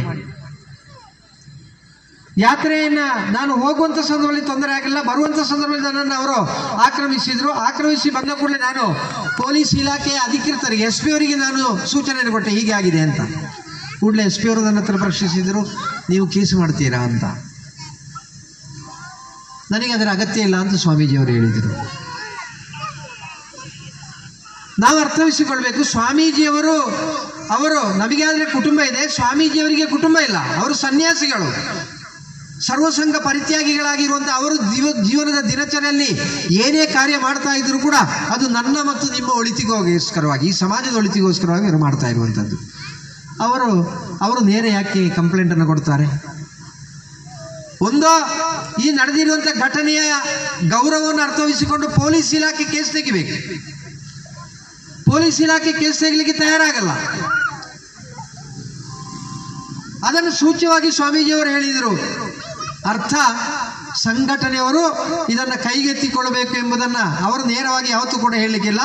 ಆದರೆ ಹಿಂದೂ ಸಮಾಜದ ಧರ್ಮಗುರುಗಳಿಗೆ ಈ ರೀತಿಯ ನೋವಾಗುವಂಥ ಸಂದರ್ಭದಲ್ಲಿ ಅದನ್ನು ಪ್ರಶ್ನಿಸಬೇಕಾದವರು ಯಾರು, ಅವರಿಗೆ ನ್ಯಾಯವನ್ನು ಒದಗಿಸಿಕೊಡಬೇಕಾದವರು ಯಾರು ಅಂತ ಕೇಳಿದರೆ ಈ ಕೇಸರಿ ಶಾಲನ್ನು ಹಾಕಿಕೊಂಡಿರುವಂಥ ನಾವು ಮತ್ತು ನಾವು ಆ ಕರ್ತವ್ಯವನ್ನು ಮಾಡಬೇಕು. ಅದನ್ನು ನಾವು ಅಲ್ಲಿಂದ ಶಿರಸ ವಹಿಸಿಕೊಂಡು ಸಂಘಟನೆ ಪ್ರತಿಭಟನಾ ಕಾರ್ಯಕ್ರಮವನ್ನು ತೀರ್ಮಾನ ಮಾಡ್ತದೆ. ಗೋವಿಕಾಂಡದಲ್ಲಿ ಪ್ರತಿಭಟನೆ ನಡೆಯುವಂಥ ಸಂದರ್ಭದಲ್ಲಿ ನಾನು ಮಾತಾಡ್ತಾ ಇರುವಂಥ ಸಂದರ್ಭದಲ್ಲಿ ಕರಾರವಕ್ಕಾಗಿರುವಂಥ ಸಂದೇಶವನ್ನು ಕೊಟ್ಟೆವು ಆ ದುಷ್ಟಕೂಟಕ್ಕೆ. ಹಿಂದೂ ಸಮಾಜ ಕೇಸರಿ ಶಾಲನ್ನು ಹಾಕುವುದಿದ್ರೆ ಈ ಕೇಸರಿ ಎಂಬುದು ಶಾಂತಿಯ ಸಂಕೇತ, ಶಾಂತಿಯ ಸಂದೇಶವನ್ನು ಸಾರುವಂಥದ್ದು, ಸೌಹಾರ್ದತೆಯ ಜೀವನವನ್ನು ಅನುಸರಿಸಿಕೊಂಡು ಬರುವಂಥದ್ದು. ಅದರ ಅರ್ಥ, ನಾವು ಈ ಕೇಸರಿ ಶಾಲ ಹಾಕುವಂಥ ಸಂದರ್ಭದಲ್ಲಿ ನಮ್ಮನ್ನು ಏನು ಮಾಡಿದರೂ ಕೂಡ ನಾವು ಏನು ಮಾಡುವುದಿಲ್ಲ ಅಂತ ಹೇಳುವಂಥ ಚಿಂತನೆಯವರಲ್ಲ. ಮಹಾತ್ಮ ಗಾಂಧೀಜಿಯವರು ಸ್ವಾತಂತ್ರ್ಯದ ಸಂದರ್ಭದಲ್ಲಿ ಹೇಳಿರಬಹುದು, ಒಂದು ಕೆನ್ನೆಗೆ ಬಡಿಯುವಂಥ ಸಂದರ್ಭದಲ್ಲಿ ನೀನು ಮತ್ತೊಂದು ಕೆನ್ನೆಯನ್ನು ತೋರಿಸಬೇಕು ಅಂತ. ಒಂದು ಕೆನ್ನೆಗೆ ಬಡಿಯುವಂಥ ಸಂದರ್ಭದಲ್ಲಿ ಮತ್ತೊಂದು ಕೆನ್ನೆಯನ್ನು ತೋರಿಸಿದ್ದಕ್ಕೆ ಯಾವ ರೀತಿಯ ಫಲಿತಾಂಶ ಸಿಕ್ಕಿದೆ ಎಂಬುದು ಗೊತ್ತಿರುವ ಕಾರಣ ಹಿಂದೂ ಸಮಾಜ ಇವತ್ತು ಆ ರೀತಿಯಲ್ಲ ಇರುವಂಥದ್ದು. ಹಿಂದೂ ಧರ್ಮ ಎಂದರೆ ನಮ್ಮ ಆಂತರಿಕವಾಗಿ ನಮ್ಮಲ್ಲಿ ಯಾವತ್ತೂ ಕೂಡ ಸಾತ್ವಿಕವಾಗಿರುವಂಥ ಗುಣ ಇರಬೇಕು, ಸಾತ್ವಿಕವಾಗಿರುವಂಥ ಪರಂಪರೆ ಇರಬೇಕು, ಧರ್ಮಯುತವಾಗಿರುವಂಥ ವಿಚಾರಧಾರೆ ಇರಬೇಕು, ಜೀವನದಲ್ಲಿ ಆ ಸಂಸ್ಕಾರ ಇರಬೇಕು. ಅದರ ಅರ್ಥ, ಇನ್ನೊಬ್ಬರ ಆಗಂತುಕರು ಬಂದು ನಮ್ಮನ್ನು ಆಕ್ರಮಿಸುವಂಥ ಸಂದರ್ಭದಲ್ಲಿ ದೇವರೇ ಕಾಪಾಡುವಂತ ಪ್ರಾರ್ಥಿಸಬೇಕಾದವರಲ್ಲ. ಧರ್ಮೋ ರಕ್ಷತಿ ರಕ್ಷಿತ ಎಂಬ ವಚನದಂತೆ ಯಾರು ಧರ್ಮವನ್ನು ನಿರ್ನಾಮ ಮಾಡಲಿಕ್ಕೆ ಬರ್ತಾರೋ ಅವರ ಎದುರು ಕ್ಷಾತ್ರ ತೇಜಸ್ಸಿನಲ್ಲಿ ಎದ್ದು ನಿಂತು ಆ ಆಗಂತುಕರನ್ನು ಬಡಿದೋಡಿಸಬೇಕಾದಂಥ ಜವಾಬ್ದಾರಿಯು ಕೂಡ ನಮಗಿದೆ ಎಂಬುದು ನಮಗೆ ನೆನಪಿದೆ. ಹಾಗಿರೋ ಕಾರಣ ಪೊಲೀಸ್ ಇಲಾಖೆ ಕಾನೂನಿನ ಕ್ರಮ ಕೈಗೊಳ್ಳಬೇಕು. ನೀವು ಅವರನ್ನು ಬಂಧಿಸಬೇಕು. ನೀವು ಅವರನ್ನು ಬಂಧಿಸಲಿಕ್ಕೆ ತಯಾರಾಗುವುದಿಲ್ಲ ಅಂತ ಆದರೆ, ಪೂಜ್ಯ ಎಳನೀರು ಸ್ವಾಮೀಜಿಯವರ ಪರಿಚಯ ಇಲ್ಲದವರು ಕಾಸರಗೋಡಿನಲ್ಲಿ ಯಾರೂ ಇಲ್ಲ, ಎಲ್ರಿಗೂ ಅವರನ್ನು ಗೊತ್ತಿದೆ. ಬೇಡ ಪರಿಚಯ ಇಲ್ಲ ಇದ್ರೂ ಕೂಡ ಒಂದು ಸಂಘಟನೆಯ ಕಾರ್ಯಕರ್ತರಾದರೆ ಬೇರೆ ಬೇರೆ ರೀತಿಯಲ್ಲಿ ನಿಮಗೆ ವಿಚಾರಧಾರೆಗಳಲ್ಲಿ ವೈರುಧ್ಯವಾಗಿರುವಂಥ ಚಿಂತನೆ ಇರಬಹುದು. ಆದರೆ ಪೂಜ್ಯ ಸನ್ಯಾಸಿ ಶ್ರೇಷ್ಠರು ಯಾರಿಗೊಬ್ಬರಿಗೂ ಕೂಡ ಅವರು ಕೇಡನ್ನು ಬಯಸಿದವರಲ್ಲ, ಯಾರಿಗೂ ಕೂಡ ತೊಂದರೆಯನ್ನು ಮಾಡಿದವರಲ್ಲ. ಅಂಥ ಸನ್ಯಾಸಿಗಳನ್ನು ಕಾಣುವಂಥ ಸಂದರ್ಭದಲ್ಲಿಯೂ ಕೂಡ ತಮ್ಮ ಮನಸ್ಸಿನಲ್ಲಿ ಹುದುಗಿರುವಂಥ ಯಾವ ಈ ದುರ್ವಿಚಾರಗಳಿವೆಯೋ ಈ ದುರ್ವಿಚಾರಗಳ ಮೂಲಕ ನೀವು ಸ್ವಾಮೀಜಿಯವರನ್ನು ಆಕ್ರಮಿಸುವಂಥ ವ್ಯವಸ್ಥೆಯನ್ನು ಮಾಡಿದರೆ, ಸ್ವಾಮೀಜಿಯವರನ್ನು ಅವಾಚ್ಯವಾಗಿ ನಿಂದಿಸುವಂಥ ಪ್ರಕ್ರಿಯೆಯಲ್ಲಿ ಇನ್ನೂ ಮುಂದುವರೆದರೆ, ನೀವು ಮಾತನಾಡುವಂಥ ಭಾಷೆ ಮಾತನಾಡಲಿಕ್ಕೆ ಹಿಂದೂ ಸಮಾಜಕ್ಕೆ ಗೊತ್ತಿಲ್ಲ ಅಂತ ಹೇಳುವಂಥ ಕಲ್ಪನೆ ಬೇಡ. ನೀವು ಏನು ಕ್ರಿಯಾತ್ಮಕವಾಗಿ ಮಾಡ್ತಾ ಇದ್ದೀರೋ ಆ ಕ್ರಿಯಾತ್ಮಕವಾಗಿ ಮಾಡುವಂಥ ಯಾವುದೆಲ್ಲ ಚಟುವಟಿಕೆಗಳಿವೆಯೋ ಆ ಚಟುವಟಿಕೆಗಳನ್ನು ಮಾಡಲಿಕ್ಕೂ ಕೂಡ ಹಿಂದೂ ಸಮಾಜಕ್ಕೆ ಶಕ್ತಿ ಇದೆ ಎಂಬುದನ್ನು ನಾವು ತೋರಿಸಿಕೊಡಬೇಕಾದೀತು. ಆ ತೋರಿಸಿಕೊಡುವ ಮಟ್ಟಕ್ಕೆ ತಾವು ಇಳಿಬೇಡಿ ಅಂತ ಹೇಳುವಂಥ ವಿನಂತಿಯನ್ನು ನಾವು ಪೊಲೀಸ್ ಇಲಾಖೆಯವರಲ್ಲಿ ಮಾಡಿದೆವು. SP ಅವರು ಹೇಳಿದರು, ನೀವು ಅಲ್ಲಿ ಮಾತನಾಡಿದ್ದು ಸರಿಯಾಗಲ್ಲ, ನಿಮ್ಮ ಮೇಲೆ ನನಗೆ ಕೇಸ್ ತೆಗಿಬಹುದು ಅಂತ. ನಾನು ಹೇಳಿದೆ, ನಮ್ಮ ಮೇಲೆ ಬೇಕಾದಷ್ಟು ಕೇಸ್ ಇದೆ. ಶಬರಿಮಲೆಯ ಆ ಸನ್ನಿವೇಶ ಬರುವಂಥ ಸಂದರ್ಭದಲ್ಲಿ ನಾವು ಬೀದಿಗೆ ಇಳಿದು ಹೋರಾಟ ಮಾಡಿದ್ದಕ್ಕೆ ಈಗ ಬೇಕಾದಷ್ಟು ಕೇಸನ್ನು ನಾವು ಎದುರಿಸ್ತಾ ಇದ್ದೇವೆ.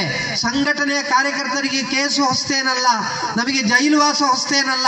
ನಾವು ಇದೆಲ್ಲವನ್ನು ಕೂಡ ಅರಿತಿರುವವರು, ಅದನ್ನು ಅನುಭವಿಸಲಿಕ್ಕೂ ಕೂಡ ತಯಾರಾಗಿರುವವರು. ಆದರೆ ನೀವು ಹಾಕಿರುವಂಥ ಕಾಕಿಗೆ ನೀವು ಗೌರವವನ್ನು ಕೊಡುವುದಾಗಿದ್ರೆ, ನೀವು ಈ ಕಾಕಿಯನ್ನು ಧರಿಸುವಂಥ ಸಂದರ್ಭದಲ್ಲಿ ಒಂದು ಪ್ರತಿಜ್ಞೆಯನ್ನು ಮಾಡಿರ್ತೀರಿ. ಆ ಪ್ರತಿಜ್ಞೆಯಲ್ಲಿ ಇರುವಂಥ ಸತ್ವವನ್ನು ಒಂದಂಶವಾದರೂ ಉಳಿಸುವುದಾಗಿದ್ರೆ, ಸ್ವಾಮೀಜಿಯವರ ಕಾರನ್ನು ಆಕ್ರಮಣ ಮಾಡಿದಂಥ ಕಿಡಿಗೇಡಿಗಳನ್ನು ನೀವು ಬಂಧಿಸಿ ಜೈಲಿಗೆ ಕಳಿಸಿ, ನಮ್ಮನ್ನು ನೀವು ಬಂಧಿಸಲಿಕ್ಕೆ ಬರುವಂಥ ಸಂದರ್ಭದಲ್ಲಿ ನಾವು ಅಡಗಿ ಕುಳಿತುಕೊಳ್ಳುವುದಿಲ್ಲ. ಬದಲಾಗಿ ನಿಮ್ಮ ಮುಂದೆ ತಂದು ನಾವು ಎರಡು ಕೈಯೊಡ್ಡಿ ನಾವು ಜೈಲಿಗೆ ಹೋಗಲಿಕ್ಕೆ ತಯಾರಾಗ್ತೇವೆ ಅಂತ ಹೇಳುವಂಥ ಸಂದೇಶವನ್ನು ಸಾರಿದ್ದೇವೆ. ಬಂಧುಗಳೇ, ಇವತ್ತು ತಾತ್ವಿಕವಾಗಿ ಆ ರೀತಿಯ ಸಂದೇಶವನ್ನು ಸಾರದಿದ್ದರೆ ನಾಳೆ ನಾವು ಚಿಂತಿಸಬೇಕಾದೀತು. ಇತ್ತೀಚೆಗೆ ನನ್ನ ಮಕ್ಕಳೆಲ್ಲರೂ ಈಗ ಮನೆಯಲ್ಲಿದ್ದಾರೆ.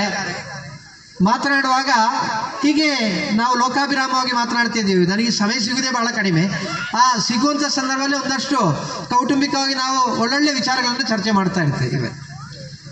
ಆಗ ನನ್ನ 3 ಮಕ್ಕಳು ಮತ್ತು ಅಣ್ಣನ ಮಗ 4 ಜನ ನನ್ನ ಜೊತೆಯಲ್ಲಿ ಕೂತು ಕೇಳ್ತಾರೆ, ನಿಮಗೆ ಸಮಾಜದಲ್ಲಿ ಒಳ್ಳೆ ಹೆಸರಿದೆ, ನೀವು ತಾಂತ್ರಿಕ ಕ್ಷೇತ್ರದಲ್ಲಿ ತುಂಬ ಕೀರ್ತಿಯನ್ನು ಪಡೆದವರು, ನಿಮಗೆ ಆ ವಿಚಾರವನ್ನು ಮಾತ್ರ ನೋಡಿದರೆ ಸಾಲದ, ನೀವು ಯಾಕೆ ಈ ರೀತಿ ಸಂಘಟನೆಯಲ್ಲಿ ದುಡಿದುಕೊಂಡು ನಿಮ್ಮ ಮೇಲೆ ಕೇಸು, ನಿಮ್ಮನ್ನು ಇಲ್ಲಿಗೆ ಬಂದರೆ ಸ್ವಲ್ಪ ಬೇರೆ ಬೇರೆ ವಿಚಾರಗಳಿರುವವರೆಲ್ಲರೂ ಕೂಡ ನಿಮ್ಮನ್ನು ಯಾವುದೋ ರೀತಿ ಅವರು ನಿಮ್ಮನ್ನು ಟೀಕಿಸ್ತಾರೆ, ನಿಂದಿಸ್ತಾರೆ, ಅನೇಕ ಅಪಮಾನಗಳನ್ನು ಸಹಿಸ್ತಾ ಇದ್ದೀರಿ, ತುಂಬ ನೋವುಗಳನ್ನು ಅನುಭವಿಸ್ತಾ ಇದ್ದೀರಿ, ಆರ್ಥಿಕವಾಗಿಯೂ ಕೂಡ ನೀವು ಸಂಪಾದನೆ ಮಾಡಿರುವುದನ್ನೆಲ್ಲವನ್ನು ಕೂಡ ಈ ಸಂಘಟನೆಯಿಂದ ಖರ್ಚು ಮಾಡ್ತಾ ಇದ್ದೀರಿ, ಯಾಕೆ ಈ ಕೆಲಸ ಅಂತ ಕೇಳಿದರು.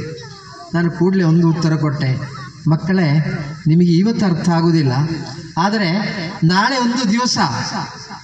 ಒಂದು ದಿವಸ ನಿಮಗೆ ಈ ಮನೆಯಲ್ಲಿ ಕುಳಿತು ದೇವರ ನಾಮವನ್ನು ಹಾಡಲಿಕ್ಕೆ ಆಗದೇ ಇರುವಂಥ ಸಂದರ್ಭದಲ್ಲಿ, ಆ ದೇವಾಲಯದಲ್ಲಿ ಹೋಗಿ ನಮಸ್ಕರಿಸಲಿಕ್ಕೆ ಆಗದೇ ಇರುವಂಥ ಸಂದರ್ಭದಲ್ಲಿ, ನಮ್ಮ ಊರಿನಲ್ಲಿ ನಡೀತಾ ಇರುವಂಥ ಸಾರ್ವಜನಿಕ ಗಣೇಶೋತ್ಸವವನ್ನು ಮಾಡಿಕೊಳ್ಳಿಕ್ಕೆ ಆಗದೇ ಇರುವಂಥ ಸಂದರ್ಭದಲ್ಲಿ, ಹಣೆಗೆ ತಿಲಕ ಇಟ್ಟು ನೀವು ಮಾರ್ಗದಲ್ಲಿ ನಡೀಲಿಕ್ಕೆ ಆಗದೇ ಇರುವಂಥ ಸಂದರ್ಭದಲ್ಲಿ, ನೀವು ಆ ಸಂದರ್ಭದಲ್ಲಿ ನೀವೇನು ಹೇಳ್ತೀರಿ, ನಮ್ಮ ಅಪ್ಪನಿಗೆ ಎಲ್ಲವೂ ಇದ್ದು ಕೂಡ ಆ ಅಪ್ಪ ಆವತ್ತೊಂದು ಗಟ್ಟಿಯಾಗಿರುವಂಥ ತೀರ್ಮಾನ ತೆಗಿತಿದ್ರೆ ನಮಗೆ ಈ ಗತಿಗೇಡಿತನ ಬರಲಿಕ್ಕಿಲ್ಲ ಆಯ್ತಾ ಅಂತ ಹೇಳಿ ನೀವು ನಾವು ಸತ್ತಿರುವಾಗ ಆ ಆತ್ಮವೂ ಕೂಡ ಶಾಪವನ್ನು ಅನುಭವಿಸುವಂತ ಮಾತನ್ನು ನೀವು ಆಡ್ತೀರಿ ಅಂತ ಹೇಳಿದೆ.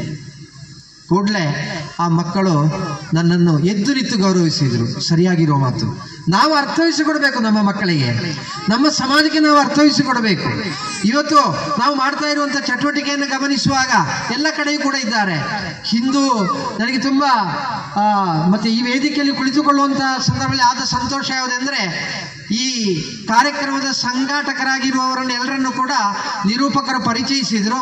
ಆ ಪರಿಚಯಿಸುವಂಥ ಸಂದರ್ಭದಲ್ಲಿ ಅವರನ್ನೆಲ್ಲ ಇಲ್ಲಿ ಶಾಲಾ ಹಾಕಿ ಗೌರವಿಸುವಂಥ ಸಂದರ್ಭದಲ್ಲಿ ನಾವು ಎದುರುಗಡೆ ಕುಳಿತವರೆಲ್ಲರೂ ಕೂಡ ಒಂದು ವೇಳೆ ಬೇಕಾದಷ್ಟು ಹೋರಾಟ ಮಾಡಿದಂಥ ಹಿರಿಯರಿಗೆ ಕೂಡ ಈಗ ಒಮ್ಮೆ ಹೋರಾಟಕ್ಕೆ ಹೋಗು ಅಂತ ಹೇಳುವಾಗ ಮನಸ್ಸು ಹೋರಾಟಕ್ಕೆ ಹೊರಟಿತು, ಆದರೆ ಶರೀರ ಅದಕ್ಕೆ ಒಪ್ಪಲಿಕ್ಕಿಲ್ಲ. ಹೆಚ್ಚು ನಾವೆಲ್ಲರೂ ಕೂಡ ಒಂದಷ್ಟು ಮಧ್ಯ ವಯಸ್ಸು ದಾಟಿರುವವರು. ನಾಳೆ ಯಾವುದೇ ಒಂದು ಹೋರಾಟಕ್ಕೆ ಹೋಗ್ಲಿಕ್ಕೆ ನಮಗೆ ಮನಸ್ಸಿರ್ಬೋದು, ಆದರೆ ಶಾರೀರಿಕವಾಗಿ ಎಲ್ಲರಿಗೂ ಕೂಡ ಬಲ ಕಡಿಮೆ ಆಗ್ತದೆ. ಆದರೆ ಇವತ್ತು ಏನು ಧೈರ್ಯ ಅಂದರೆ, ನಾವು ಎದುರು ಕುಳಿತಿದ್ದೇವೆ, ನಾವೊಂದು ತೀರ್ಮಾನವನ್ನು ಮಾಡ್ತೇವೆ. ಯಾವ ರೀತಿ ಭಗವಾನ್ ಶ್ರೀರಾಮಚಂದ್ರ ತನ್ನ ಧರ್ಮಪತ್ನಿಯನ್ನ ರಾವಣ ಕದ್ದೊಯ್ದ, ಆ ಧರ್ಮ ನಿಂದಕನಾಗಿರುವಂಥ ರಾವಣನನ್ನು ಸಂಹರಿಸಲೇಬೇಕು, ಅದಕ್ಕೋಸ್ಕರವಾಗಿ ನಾನು ಮುಂದಡಿ ಇಡುವುದು ಹೇಗೆ ಎಂಬ ತೀರ್ಮಾನದಲ್ಲಿ ಅವನು ಚಿಂತಾಕ್ರಾಂತನಾಗಿರುವಾಗ ಅವನ ಹಿಂದಿನಿಂದ ಅವನಿಗೆ ಬಲ ಕೊಟ್ಟದ್ದು ಒಂದು ಆಂಜನೇಯ, ಮತ್ತೊಂದು ದೊಡ್ಡ ವಾನರ ಸೇನೆ. ಇವತ್ತು ನಮಗೂ ಕೂಡ ಧೈರ್ಯ ಬರ್ತದೆ, ನಾವೊಂದು ನಿರ್ಣಯವನ್ನು ತೆಗೆದುಕೊಳ್ತೇವೆ. ಈ ಸಮಾಜದ ರಕ್ಷಣೆಗೋಸ್ಕರವಾಗಿ, ಈ ಧರ್ಮದ ರಕ್ಷಣೆಗೋಸ್ಕರವಾಗಿ ನಾವೊಂದು ನಿರ್ಣಯವನ್ನು ಕೈಗೊಳ್ಳುವಂಥ ಸಂದರ್ಭದಲ್ಲಿ ಅದನ್ನು ಕಾರ್ಯರೂಪಕ್ಕೆ ಆಚರಣೆಗೆ ತರಬೇಕು ಅಂತಾದರೆ ಯಾರು ಬೇಕು? ನಮ್ಮ ಹಿಂದಿರುವಂಥ ಈ ಯುವ ಪಡೆ ಬೇಕು, ಈ ಯುವ ಶಕ್ತಿ ಬೇಕು. ಅದಕ್ಕೆ ಸನ್ನದ್ಧವಾಗಿ ಸಮಾಜದಲ್ಲಿ ನಮ್ಮ ತಾತ್ವಿಕವಾಗಿರುವಂಥ ವಿಚಾರಧಾರೆಗಳೆಲ್ಲವೂ ಕೂಡ ಜೀವಂತವಾಗಿ ಉಳಿಬೇಕೆಂಬ ಭಾವನೆಯೊಂದಿಗೆ ಇವತ್ತು ಸಂಘಾಟಕರು ಈ ಮಟ್ಟದಲ್ಲಿ ಈ ಕಾರ್ಯಕ್ರಮವನ್ನು ಸಂಯೋಜನೆ ಮಾಡಿರುವಂಥದ್ದು. ಎಲ್ಲ ಪ್ರದೇಶದಲ್ಲಿ ಕೂಡ ಈ ರೀತಿಯ ಕಾರ್ಯಕ್ರಮಗಳು ನಡೀತಾ ಇರ್ತದೆ. ಬಂಧುಗಳೇ, ಈಗ ನಾವು ಕಳೆದು ಹೋದಂಥ ಕಾಲಗಳನ್ನೆಲ್ಲವನ್ನೂ ಕೂಡ ಗಮನಿಸಿದರೆ ಚರಿತ್ರೆ ಪುಟದಲ್ಲಿ ಎಷ್ಟೆಷ್ಟು ಆಗಿದೆ, ಚರಿತ್ರೆ ಪುಟದಲ್ಲಿ ಆಗಿರುವಂಥ ಘಟನೆಗಳು ಎಷ್ಟೋ ಇವೆ. ಇವತ್ತು ಕಾಶ್ಮೀರದಂಥ ಒಂದು ಅತ್ಯಂತ ಪ್ರಕೃತಿ ರಮಣೀಯವಾಗಿರುವಂಥ ಪ್ರದೇಶದಲ್ಲಿಯೂ ಕೂಡ ಶಾಂತಿ ನೆಮ್ಮದಿ ಕದಡಲಿಕ್ಕೆ ಕಾರಣವಾದಂಥ ಅಂಶಗಳು ಯಾವುದೆಂದರೆ, ಅಲ್ಲಿರುವಂಥ ಉಗ್ರಗಾಮಿ ಚಟುವಟಿಕೆ, ಅಲ್ಲಿರುವಂಥ ಭಯೋತ್ಪಾದಕರು, ಆ ಭಯೋತ್ಪಾದಕರ ಮುಖಾಂತರ ಅಲ್ಲಿಯ ಶಾಂತಿಯ ಸಮಾಧಾನ ನಷ್ಟ ಆಯಿತು. ಅದು ಯಾರಿಗೋ ಒಬ್ಬರಿಗೆ ಮಾತ್ರ ಮೀಸಲಾಗಿರುವಂಥ ಪ್ರದೇಶ ಎಂಬ ನಿರ್ಣಯಕ್ಕೆ ಬಂತು. ಏನೋ ಭಾರತದ ಒಂದು ಪುಣ್ಯ ಆಗಿರಬಹುದು, ಅಥವಾ ಈ ಮಣ್ಣಿಗೋಸ್ಕರವಾಗಿ ಸಮರ್ಪಣೆ ಮಾಡಿಕೊಂಡಿರುವಂಥ ಹಿರಿಯರೆಲ್ಲರೂ ಕೂಡ ನಿರಂತರವಾಗಿರುವಂಥ ಪ್ರಾರ್ಥನೆಯನ್ನು ಮಾಡಿದ ಕಾರಣ ನಾವು ಈ ಜೀವನದಲ್ಲಿ ನಮ್ಮ ಎದುರಿಗೆ ಕಾಣಲಿಕ್ಕೆ ಸಾಧ್ಯ ಇಲ್ಲ ಅಂತ ಯಾವುದನ್ನೆಲ್ಲ ನಾವು ನಿರ್ಣಯಿಸಿದ್ದೇವೋ, ಅಯೋಧ್ಯೆಯ ಶ್ರೀರಾಮನ ಮಂದಿರದ ವಿಚಾರ ಬರುವಂಥ ಸಂದರ್ಭದಲ್ಲಿ ನಾವೆಲ್ಲರೂ ಕೂಡ ಹೋರಾಟವನ್ನು ಮಾಡಿದ್ದೇವೆ. ಆದರೆ ಎಲ್ಲಿ ಕನಸಿನಲ್ಲಿ ಕೂಡ ಆ ಭವ್ಯವಾಗಿರುವಂಥ ರಾಮ ಮಂದಿರ ನಿರ್ಮಾಣ ಆಗಿ ಅದು ಲೋಕಾರ್ಪಣೆ ಆಗುವಂಥದ್ದನ್ನು ನಾನು ಬದುಕಿರುವಂಥ ಸಂದರ್ಭದಲ್ಲಿ ನಾನು ಕಣ್ಣಿನಲ್ಲಿ ತುಂಬಿಕೊಳ್ಳಿಕ್ಕೆ ಸಾಧ್ಯ ಇದೆ ಅಂತ ಹೇಳುವುದನ್ನು ಯಾರೂ ಕೂಡ ತೀರ್ಮಾನ ಮಾಡಿಲ್ಲ ಆಯಿತು. ಆದರೆ ದೇವರು ಅದಕ್ಕೆ ಅನುಗ್ರಹವನ್ನು ಕೊಟ್ಟರು. ಭವ್ಯವಾಗಿರುವಂಥ ರಾಮ ಮಂದಿರ ಲೋಕಾರ್ಪಣೆ ಆಯಿತು. ಕಾಶ್ಮೀರದಲ್ಲಿ ಯಾವ ಒಂದು ವ್ಯವಸ್ಥೆ ಇತ್ತೋ ಆ ವ್ಯವಸ್ಥೆಯನ್ನು ಸಂಪೂರ್ಣ ಮಾರ್ಪಾಟುಗೊಳಿಸಿ ಇವತ್ತು ಕಾಶ್ಮೀರವು ಕೂಡ ಭಾರತದ ಒಂದು ಅಂಗ ಅಂತ ಹೇಳುವಂಥ ನಿರ್ಣಯಕ್ಕೆ ಬರಲಿಕ್ಕೆ ಇರುವಂಥ ಒಂದು ವ್ಯವಸ್ಥೆ ರೂಪೀಕರಣ ಆಯಿತು. ಒಂದು ವೇಳೆ ನಮ್ಮ ಹಿರಿಯರು ಮಾಡಿರುವಂಥ ಪುಣ್ಯದ ಫಲ ನಮ್ಮ ಜೊತೆ ಇದೆ. ಆದರೆ ಆ ಪುಣ್ಯದ ಫಲ ಇದೆ ಅಂತ ನಾವೆಲ್ಲರೂ ಕೂಡ ಮಾತಾಡದೆ ಕೂತ್ರೆ ಇವತ್ತು ನಮ್ಮ ಸಮಾಜದಲ್ಲಿರುವಂಥ ಒಂದು ದೊಡ್ಡ ಸಮಸ್ಯೆ ಯಾವುದೇ ಅಂದರೆ ಯುವ ಪೀಳಿಗೆಗೆ ತುಂಬ ಕನಸುಗಳಿರ್ತದೆ. ಆ ಯುವ ಪೀಳಿಗೆ ಆ ಕನಸನ್ನು ಸಾಕ್ಷಾತ್ಕರಿಸಿಕೊಳ್ಳಿಕ್ಕೋಸ್ಕರವಾಗಿ ಬೇರೆ ಬೇರೆ ಆ ಕಾರ್ಯಚಟುವಟಿಕೆಗಳಲ್ಲಿ ತೊಡಗಿಸಿಕೊಳ್ತಾರೆ. ಎಲ್ರಿಗೂ ಕೂಡ ಬೇಕು. ನಮ್ಮ ಸಮಾಜದಲ್ಲಿರುವಂಥ ಹಿರಿಯರಿಗೆಲ್ಲ ಯಾವುದಾದ್ರೂ ಸಮಸ್ಯೆ ಬರುವಂಥ ಸಂದರ್ಭದಲ್ಲಿ ಆ ಸಮಸ್ಯೆ ಪರಿಹರಿಸಲಿಕ್ಕೆ ಯಾರು ಬೇಕು?